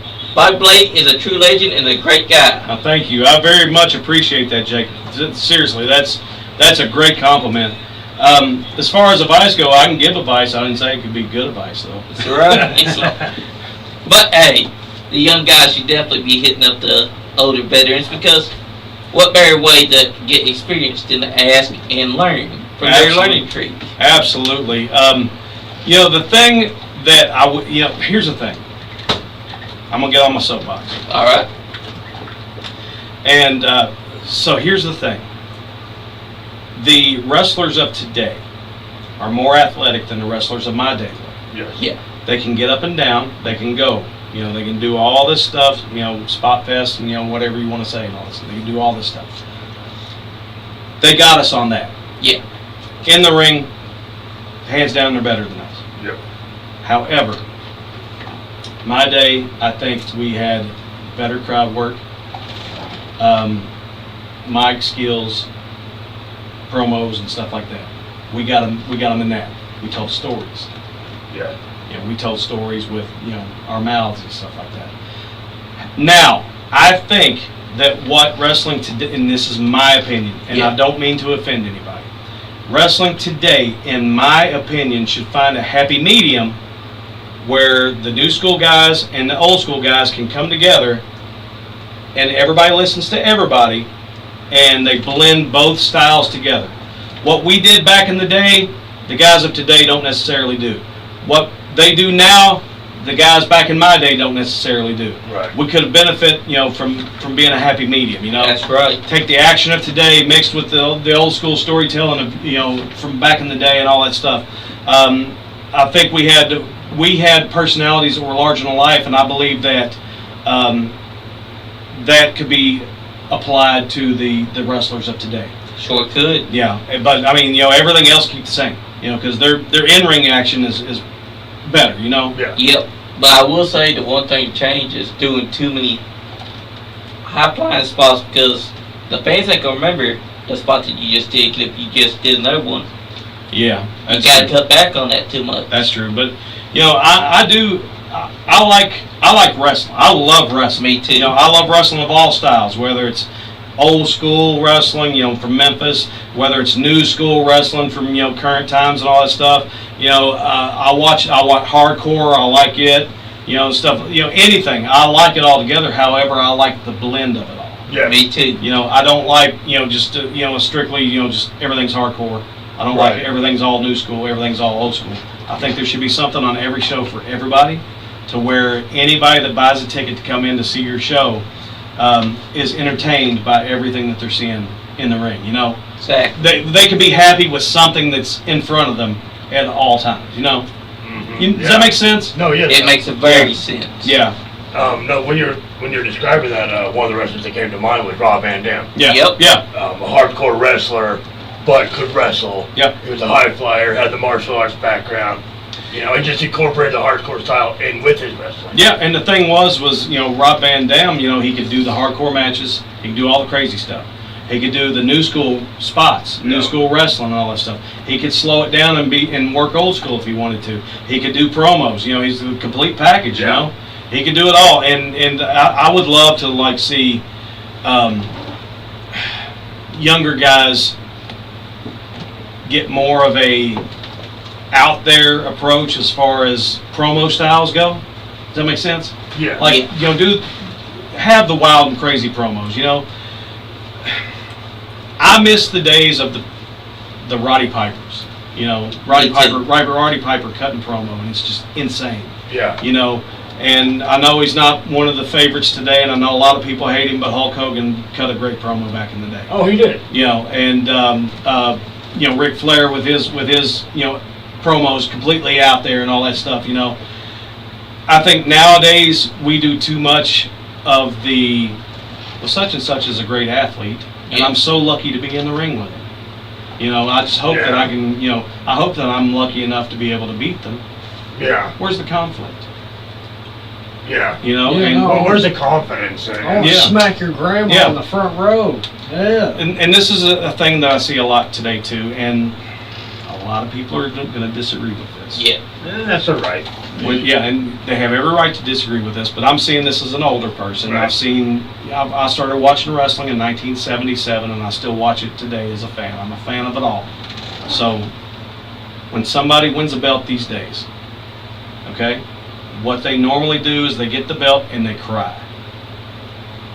Back in the day, they would win the belt and they'd be like, heck yeah, I deserve this because, I'm the man and, it's finally my time and blah, blah, blah, and everybody's going to follow me and so on and so forth. That's right, Jacob. What happened to those, Yeah. What happened to those people? Me too. You know what I'm saying? Yeah. I miss those kinds of wrestlers. Yeah, I do too. Like You said, confidence. Yes. Confidence. Exactly. I know it's an overwhelming emotional moment for some people that they can't help it, tear up and cry and everything. I mean, like anything, it can be done, but it has to be done sparsely. Yeah. When Shawn Michaels won it from Bret Hart, he's down on his knees. Yeah. Perfect. Io Sky winning it from the Triple Threat. Yeah. Perfect. Cody Rhodes. Cody Rhodes. Finally finishing that story.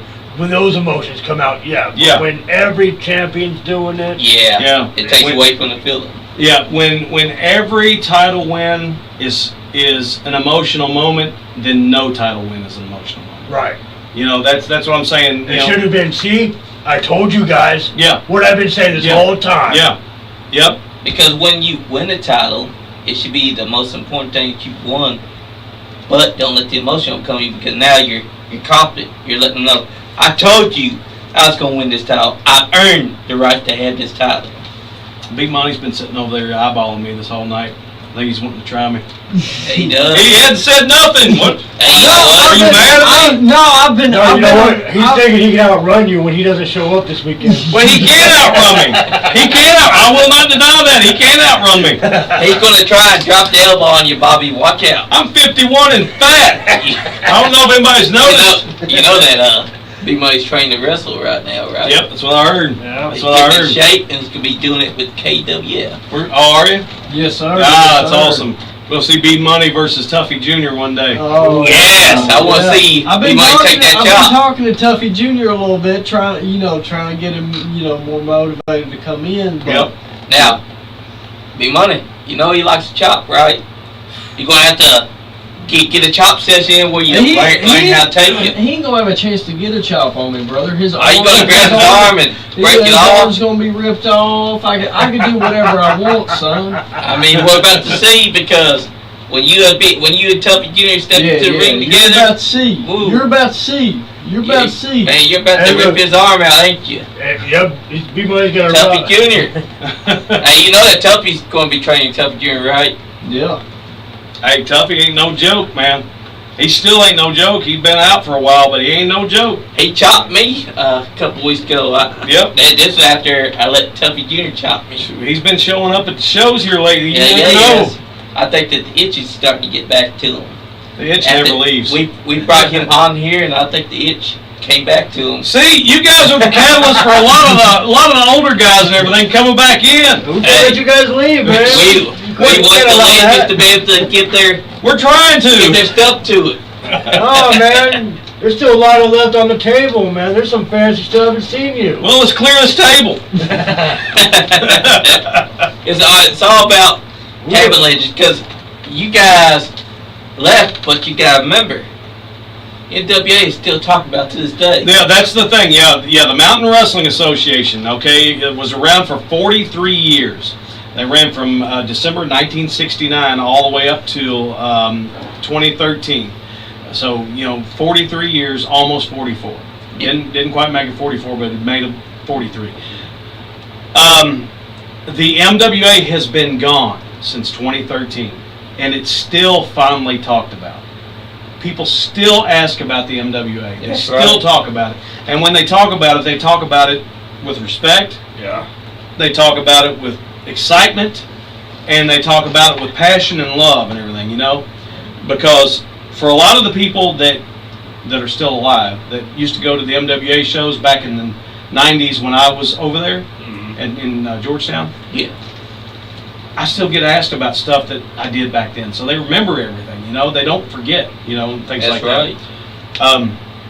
So, I mean, that just shows their passion, and, they appreciate the history and the people that came before the current crop, stuff like that. And, I mean, the MWA was fantastic. The MWA, That's why we're having NWA month 2 Yeah. again. What was your thoughts on our MWA month? I loved it. I watched every episode, and because the thing is here's what I think I told Johnny Lee this one time when the MWA month was going on. I said, if you can get the Patriot and Chris Hayes to come to your podcast, you did something special. Yep. Because they don't make appearances ever. We got them both. Yeah. One show. Yeah, and it was a great episode. Great. It was. Yes. Yeah. We even had Playboy Scott Hayes inside studio. Yep, and Playboy, he doesn't do any appearances anymore. Yep. And the thing was the MWA is remembered fondly by everybody, by the fans and the workers alike and everything, because, most everybody had great experience there. Well, I mean, the promoters, the wrestlers, everybody put their emotions into it. Yeah. It seems like everybody cared Yeah. when they were there. Yeah. That's right. Well, the thing was, and I've said this before, I think I said this on my first time on the Yep, podcast, you did. was when I was working at the MWA. I started in 91, but I didn't start the MWA until 1994. Okay? So, and Dale TNT Mann was the promoter then. And Dale, it wasn't just Georgetown that we ran. A lot of people get it in their mind and everything that the MWA was only running in Georgetown. But it wasn't. We were all over the place. We run all over the state of Kentucky, and then we go into the surrounding states and stuff like that too. And then once a year, Dale would take a big crew of guys on a tour out west, and they'd be gone like a month. I was lucky enough to go on the very last out west tour, but it was very scaled back, and it was only a week long. Heck yeah. So, but we got to wrestle, several nights that week and everything, and that was a great experience. That was my first time out west and all that stuff. I got to wrestle in North Dakota, South Dakota, and Nebraska. So I got out there. That's not technically out west, but they used to go out farther. But that was the furthest they went for this tour. But so when Dale had it, we were running 4 to 5 nights a week. Yeah. In the spring and summer it was 5 nights a week. In the fall and winter it was 4 nights a week. And then when Fabulous Danny Fargo bought it from Dale, it was 3 to 4 nights a week. So, spring and summer was 4, fall and winter 3. And then eventually, when Chris Hayes bought it, it started off, Friday and Saturday. No, I'm sorry, Saturday and Sunday. Saturday and Sunday. That's what he did for a little bit. And then Friday, Saturday, and Sunday. And then that went Friday, Saturday, and Sunday for a while. And then back down to Saturday and Sunday. And then eventually dropped it to every Sunday with some, spot shows, here and there and all that stuff. And then once we Johnny Lee got some messages just now. Okay. Oh, Sorry to cut you off. Oh, Sorry, shit. buddy. Johnny Lee. let me finish my thought here before I forget it, because I'll lose it. All right. And then eventually it got to where it was, every Saturday, and then it got down to once a month. And then eventually, tapered off. So, yeah, but it was great. It was ran like a mini territory, So, what brought it to an end? Did you have that information? I have no idea. Okay. I have no idea. Because there at that point, I was away, and then I got a phone call saying that the MWA had their last show tonight, and I was like, what? And I was like, yeah, that was it. Wow. I was like, really? And I was sad, I was sad about it, because the MWA, that was the place. That was the place. That's right. All right. Sorry, Icon Lee, who the hell you calling boy? Oh, Because all you know how to do is run your mouth. You attacked me for no reason the last time. I'm not the one that cost you the towel, buddy. You thought that you could take on Marty Clay all that time, run that mouth, run the chop like you always do. So you want your damn match. How about you go to Marty Clay and you set it up, buddy? Because all I'm hearing is jabbing jaws. Every time I'm the podcast guy, SuperFly Johnny, and don't you ever call me a big boy no more. Because what I'm looking at is a piece of trash that talks a lot of crap, runs his mouth, and thinks that he's something special when our champion, Marty Clay, dethroned you. Ha! How about that? Man, I don't think you want to talk to Icon Lee like that. Hey, Johnny Lee. I think Johnny Lee. I think Icon's brought some out in Johnny. I think Johnny. I don't know if you've ever seen the side of Johnny. Even going through all the shit we went through last year with Andy, I didn't see him get this angry. He's upset right now. Yeah, wouldn't you be? Have a man come onto your show, attack you just because he lost his title to someone who he said that he could beat. What'd he do to your neck? Why was you in the brace? Oh man, He attacked my neck is what he did. He punched him in the neck like 2 or 3 times. Oh. He had him in a chokehold. He also had me taped up, Bobby Blade. Right there inside the chair. Got some duct tape, Okay. taped him up.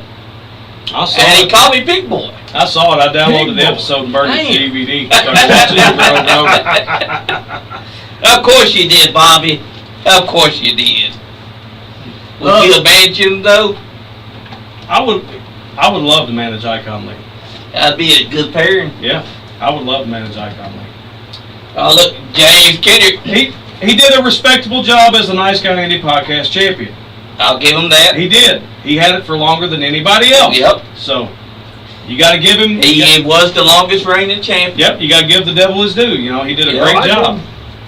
He did a great job representing James the Kendrick podcast. said that he would talk to Icon Lee like that.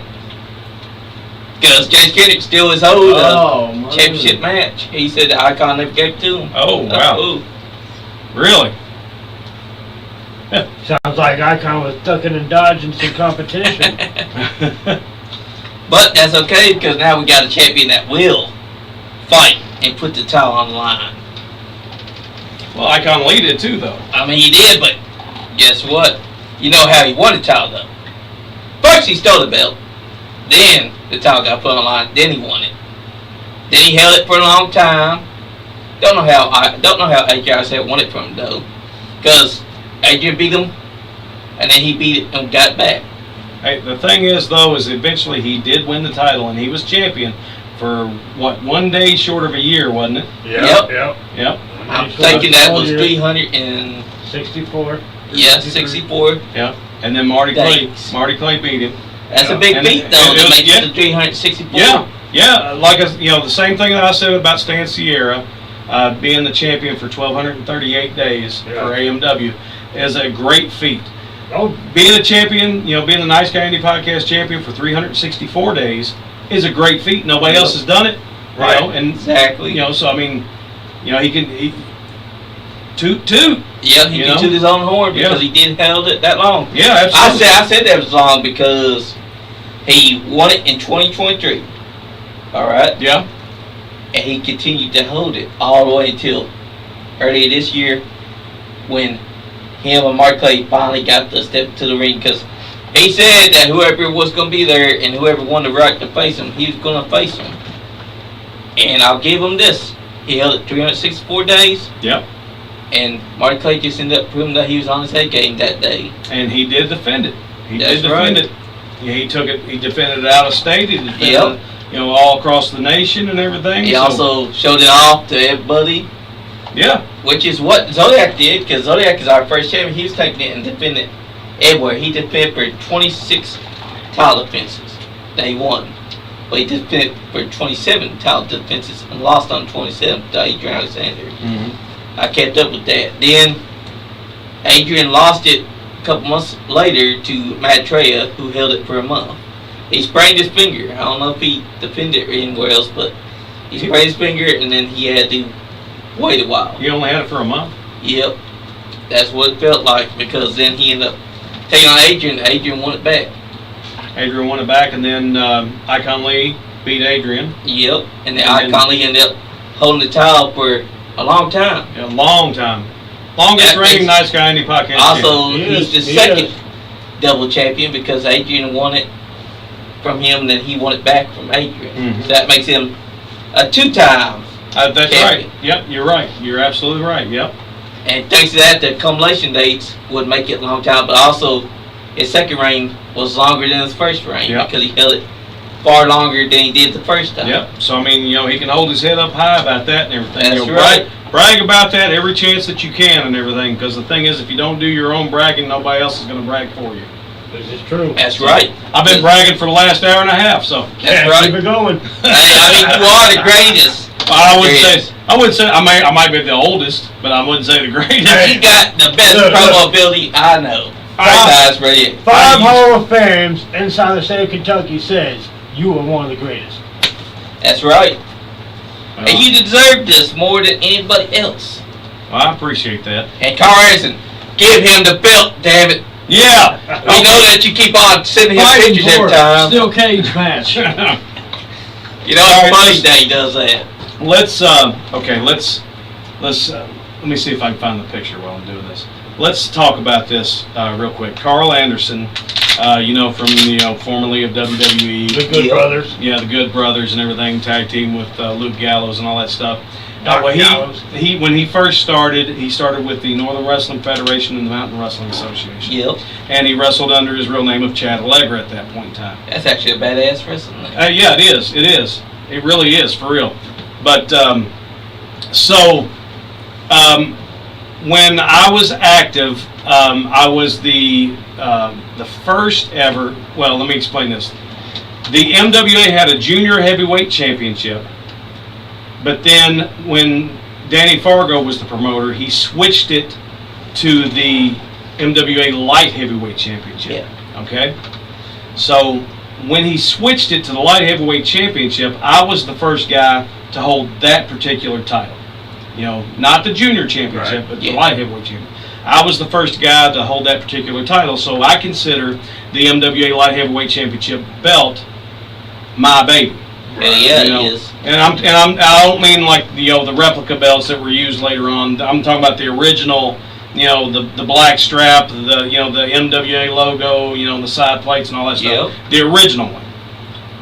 Well, the last person to hold that title was, before they got a new belt, was Chad Allegra.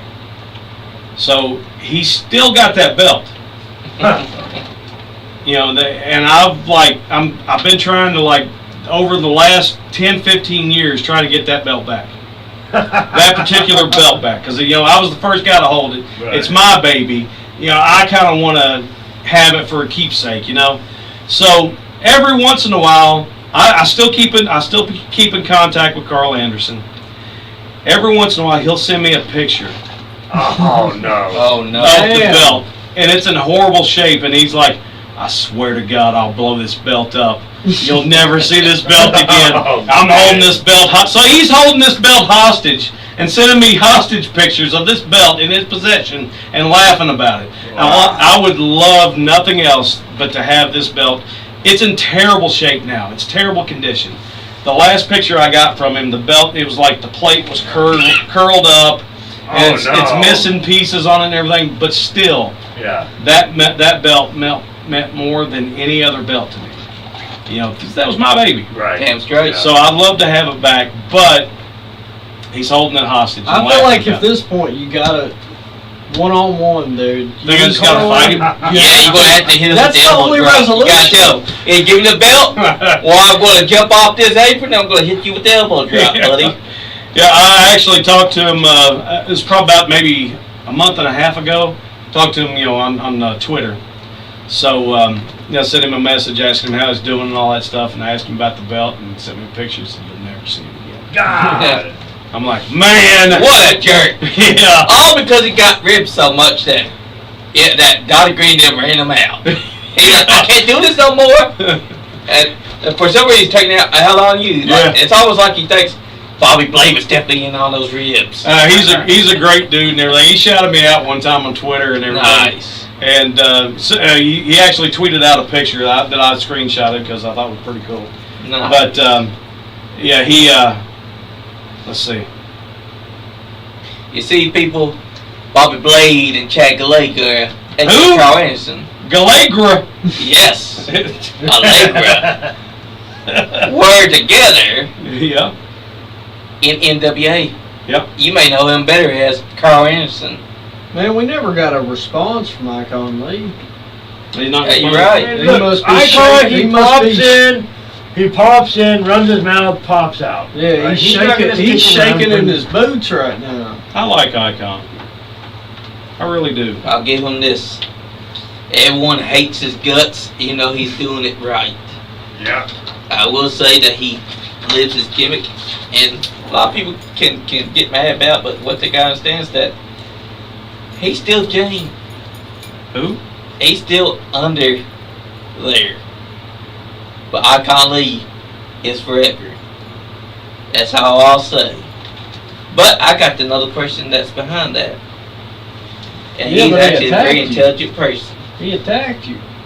I'm trying to find this picture of the belt because it's He ridiculous. did attack me because he's a scaredy cat. He broke your He freaking neck. blames Johnny for losing the belt. Johnny wasn't even in the damn building. Exactly. And you know what? He didn't attack Andy, and Andy didn't show up until after he lost. Did Andy put a hit on you? I bet. That was his boy. You know that. I mean, I hit Andy with the double knees though. You ain't heard nothing from me since. Yeah, but Oh wow, that is beat up. Oh man.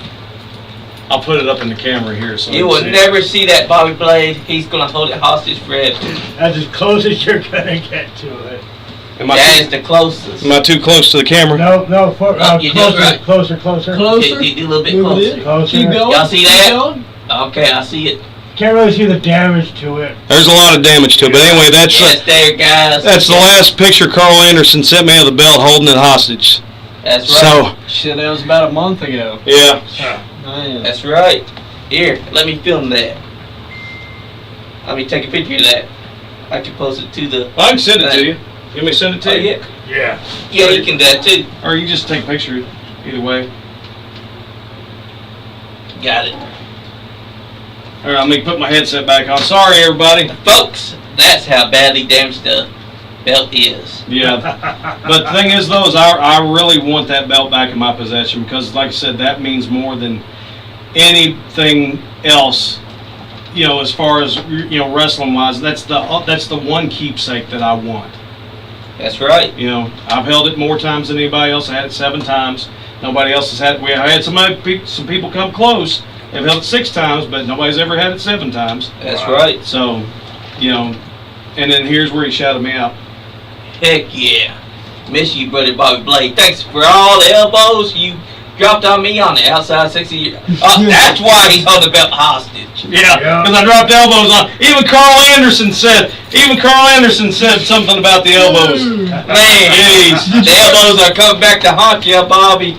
All because you dropped them on him. He's like, you ain't getting this belt back anymore. No, I love Carl Anderson. Seriously, he's always been fantastic to me and everything. And the thing is, you know, he's made it. You know, he's made it in Japan. He's made it in TNA. He's made it in AEW. He's made it in WWE. Everywhere he's been at, he's been successful and everything. And the thing is he's never once big timed me at all. Never once. He's always been the same guy. You know, he's always, hey, Bobby Blade, great to see.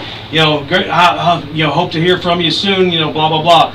Every time I message him, he messages back. You know, it might take him a couple of hours because he's a busy man, but that's right. You know, he always messages back and everything. Wildcat Chris Harris, same way, man. Same. You know, I love Chris Harris. Chris Harris is my favorite opponent ever. You know, my favorite opponent ever because you always were going to have a good match. You always were going to look good, and everything's always going to make sense. That's right. Chris Harris has always been the same guy to me too, man. You know, America's Most Wanted. Yeah. Chris Harris he's always going to be top notch to me. James Storm is going to be at New South AMW at the Summer Bash. Yep, James Storm, Cowboy James Storm, one half of America's Most Wanted will be at AMW, Appalachian Mountain Wrestling Summer Bash in Lexington, Kentucky at the Lexington Ice Center. June the 15th, it's on a Sunday, it's on Father's Day, it's on Aaron Rose's birthday. Right. Don't miss it. Be there with us. Or we'll kick your ass if you're not. I'm not going to. I mean, you don't have to. Because if you drop the elbow drop now, you probably wouldn't be able to get up. Yeah, sorry. Go ahead. I forgot what I was just saying. Somebody, is there anybody? Oh, anybody who did hot shot you that anybody you want to name or just fuck them, move on. Well, they were already a big name. Nick Aldis. Yeah. Nick Aldis, first class prick. Oh man. First class. I do not like him at all. I have nothing for Nick Aldis at all whatsoever. What was your interaction like with him? It's like I went up to introduce myself and I said, hey, I'm Bobby Blade, nice to meet you, you know, blah, blah, blah, you know, this and that and all that. Glad to have you here tonight with us. And he goes, yeah. And then just kind of walked right past me and bumped into me. Oh, son of a... That was at New South, wasn't it? Yeah, at New South. And then I remember that. And then he claimed that he drew the house, and the thing was the house was exactly the same as it was the other times without him there. Yeah. Exactly. He didn't bring one paying customer. Damn. What an asshole. He was a jerk. I mean, he was a jerk. Vader was a jerk. I've heard stories I've about heard stories too. Vader was a jerk. I didn't like him. That was a disappointment. Yeah. You know, because to me, Vader is still the greatest big man of all time, I think. Can't take that away from him. Yeah, you can't take that away from him. His body of work speaks for itself. Amazing talent. But golly, as far as pricks go, there's Al Steele. And then there's Nick Aldis. And then there's Vader. Big Van Vader. Did Al Steele ever clobber you with a chair like he did Chucky's? I'm sure he did somewhere. I just don't remember it. Also, a reminder: this guy Al Steele won a poll on Facebook for who is the biggest prick. His competition was Donnie Green. I believe, wasn't it? What was it? Donnie Green was his competition. I think so. Yeah. I think so. And I think he won it by a good amount. It was a landslide. Yeah. Because everybody knows. Yeah. Everybody knows Al. Every time Chuck gets on, first thing he says, well, fuck Al Steele. Last thing he says, it's always fuck Al Steele. Fuck Al Steele. Every time I'm around Al Steele, he always brings up the fact that we went to junior high together. I'm old enough to where it was called junior high. It wasn't middle school. There wasn't no middle school back then. It was junior high.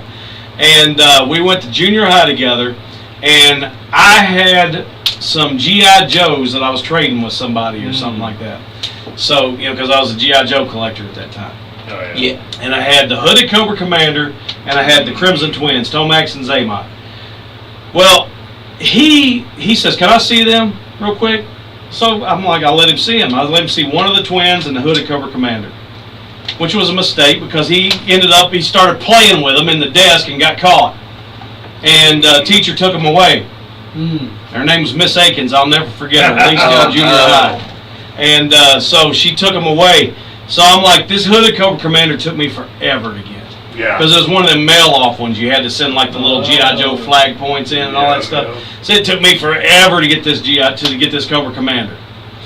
And I'm like, okay, I only got one twin left. You know, one of the Crimson Twins. It was like Zaymot, the worst one of the two. And I'm like, what good does one twin do? I'm missing one of the twins and the Hooded Cobra Commander that I worked so hard to get all these flag points to mail off and get this figure mailed back to me. Yeah. And then Al laughed about it for 30 plus years, almost 40 years. That was in the 80s. And that's why he's the biggest friend. Was y'all friends after that, like up No. to middle school? Or No, that was it. it. That was the end of our friendship. And then y'all met back again with wrestling, or? Yeah, but we still weren't friends. And they still don't talk. And we still bring it up. I still let him know that you know, he got my GI Joes taken away from me. He wants his damn G.I. Joe. Yeah, I want him back. Now I want the Hooded Cobra Commander and Tomax. I was left with Zaymot. You know what you gotta do, don't you, Bobby? What's You gotta that? fight You gotta him, sneak too. into his house while he's asleep and drop the elbow. Well, he needs not to go to sleep tonight. That's all I'm saying. Because I know where he lives. Because when you threatened that the last time, he got scared. Yeah, he did. Yeah, he did. I leaned up across the table and said, "Don't go to sleep tonight." And he's like, "Okay." And Bear was over there in that chair, and he's going, dude.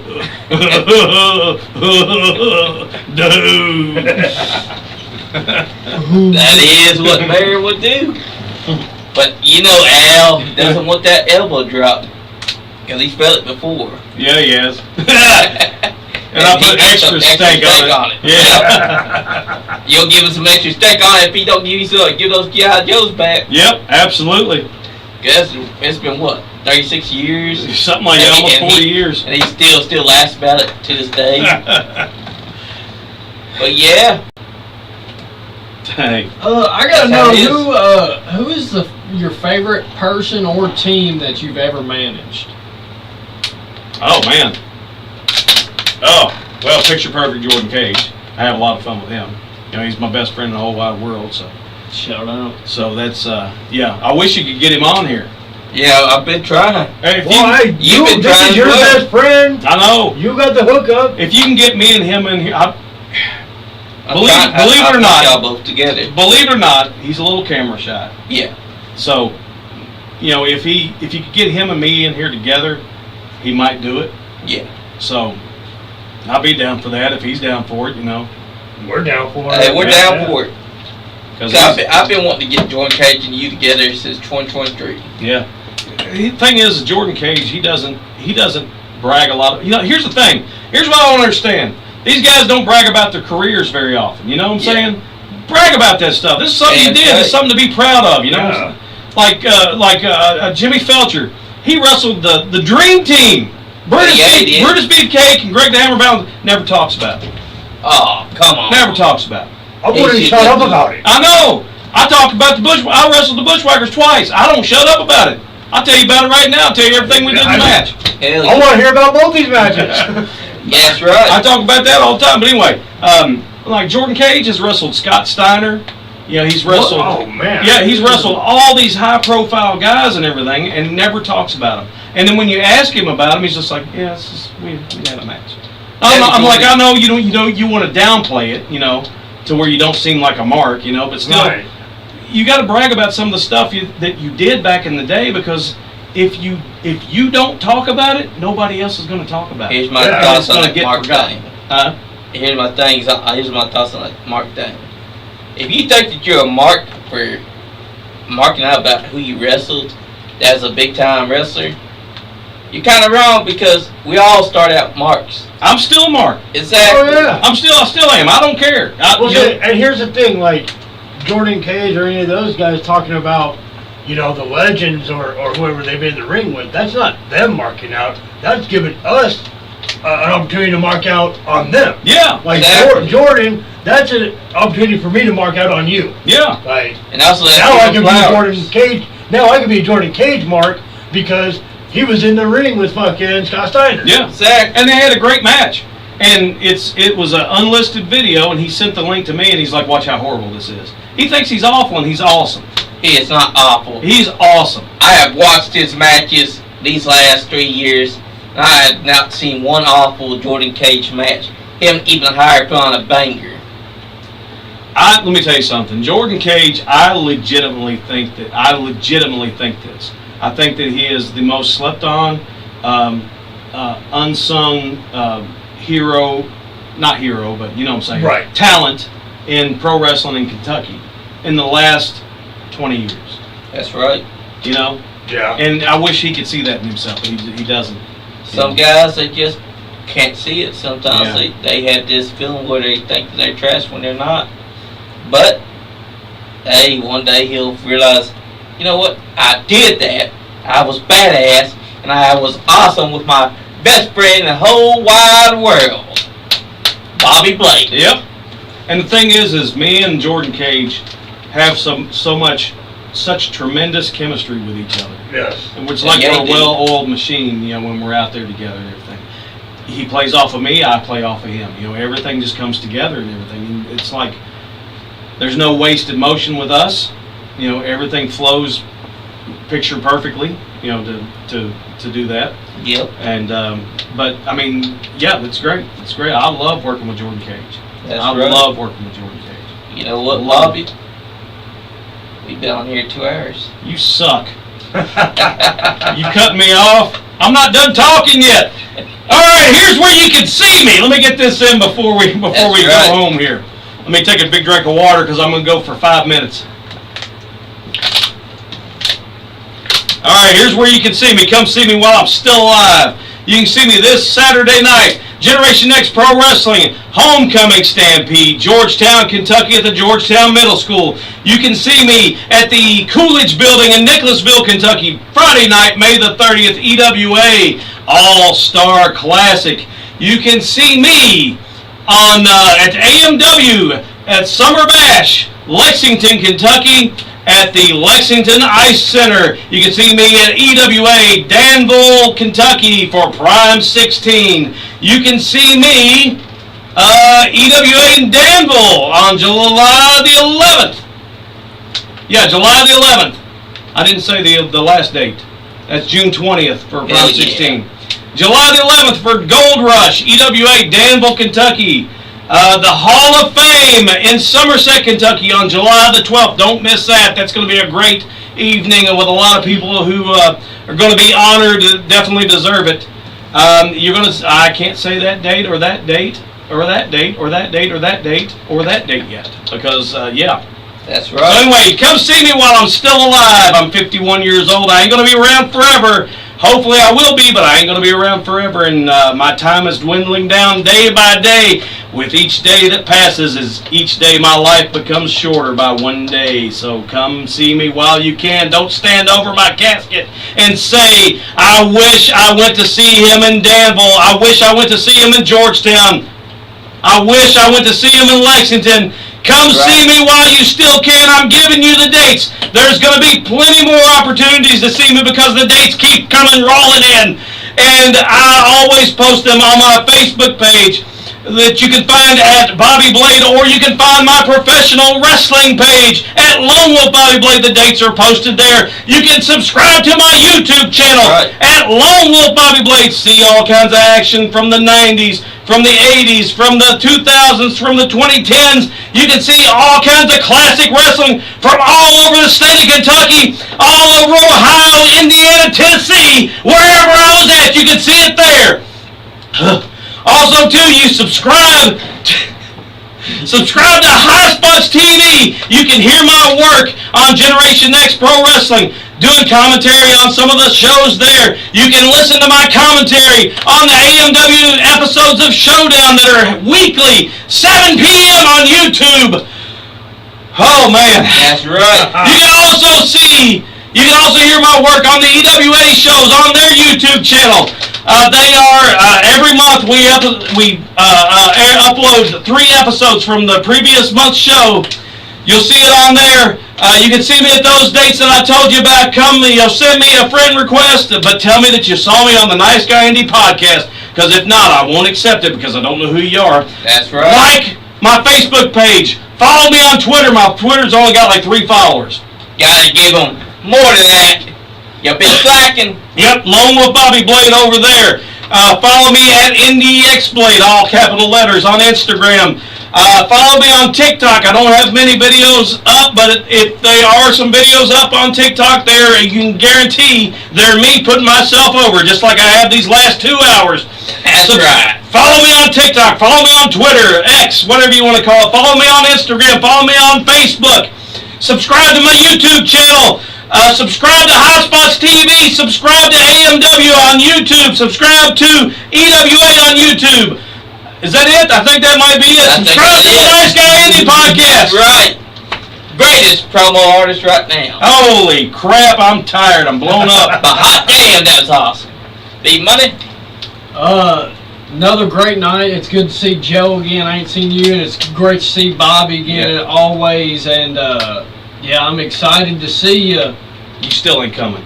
Hold on, so I thought about it, and I might be going to Nashville this weekend. Hold on, wait. I will for sure be at the 23rd. That show. Oh, I'm not going to be there. I'll definitely be at the Lexington show. Okay. I will definitely 100% be at the Lexington show. You better be, or Bob Blake's going to hit you with the elbow drop next.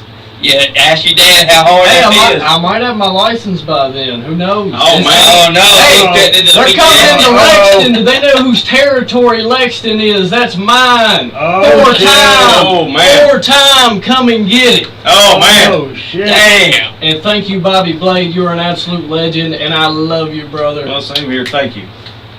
That's right. Quickly, I want to give a shout out to the Professor Bear Society podcast. Tonight's special guest is our very own Calamity Jane. That's right. Bobby, entertaining as always.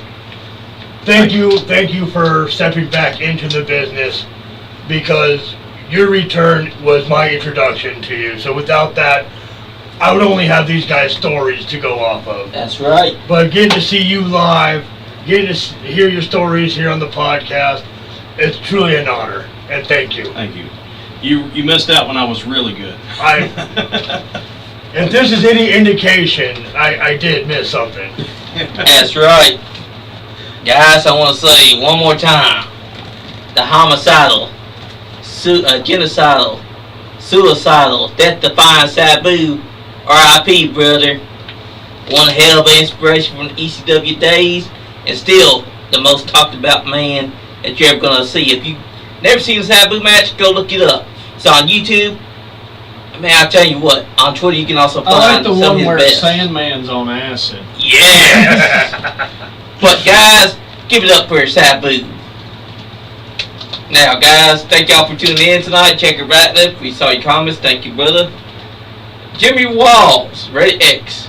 We know you're 19-time champion. You're still, that means though that Jimmy Walls. that technically means that he lost it 19 times and regained it. You know, I give him a bunch of crap about that and everything, about putting that over. But it's the same thing that I just said. Yep. If he didn't talk about it and brag about it and everything, That's right. it would die off. Exactly. We got to keep all this. It's We got to keeping keep the the memories legacy alive. You know. Right. That's right. I love Jimmy Walls. It's all about keeping the legacy alive. Yeah. Because if NWA were to go away, we would lose all that great history. I ain't been in business since 2013, but it's still here. It's That's still right. alive. And guys, I just want to say, if you're not having fun, You ain't getting none. damn, skip it. Yeet, yeet. That was the remix. Yep.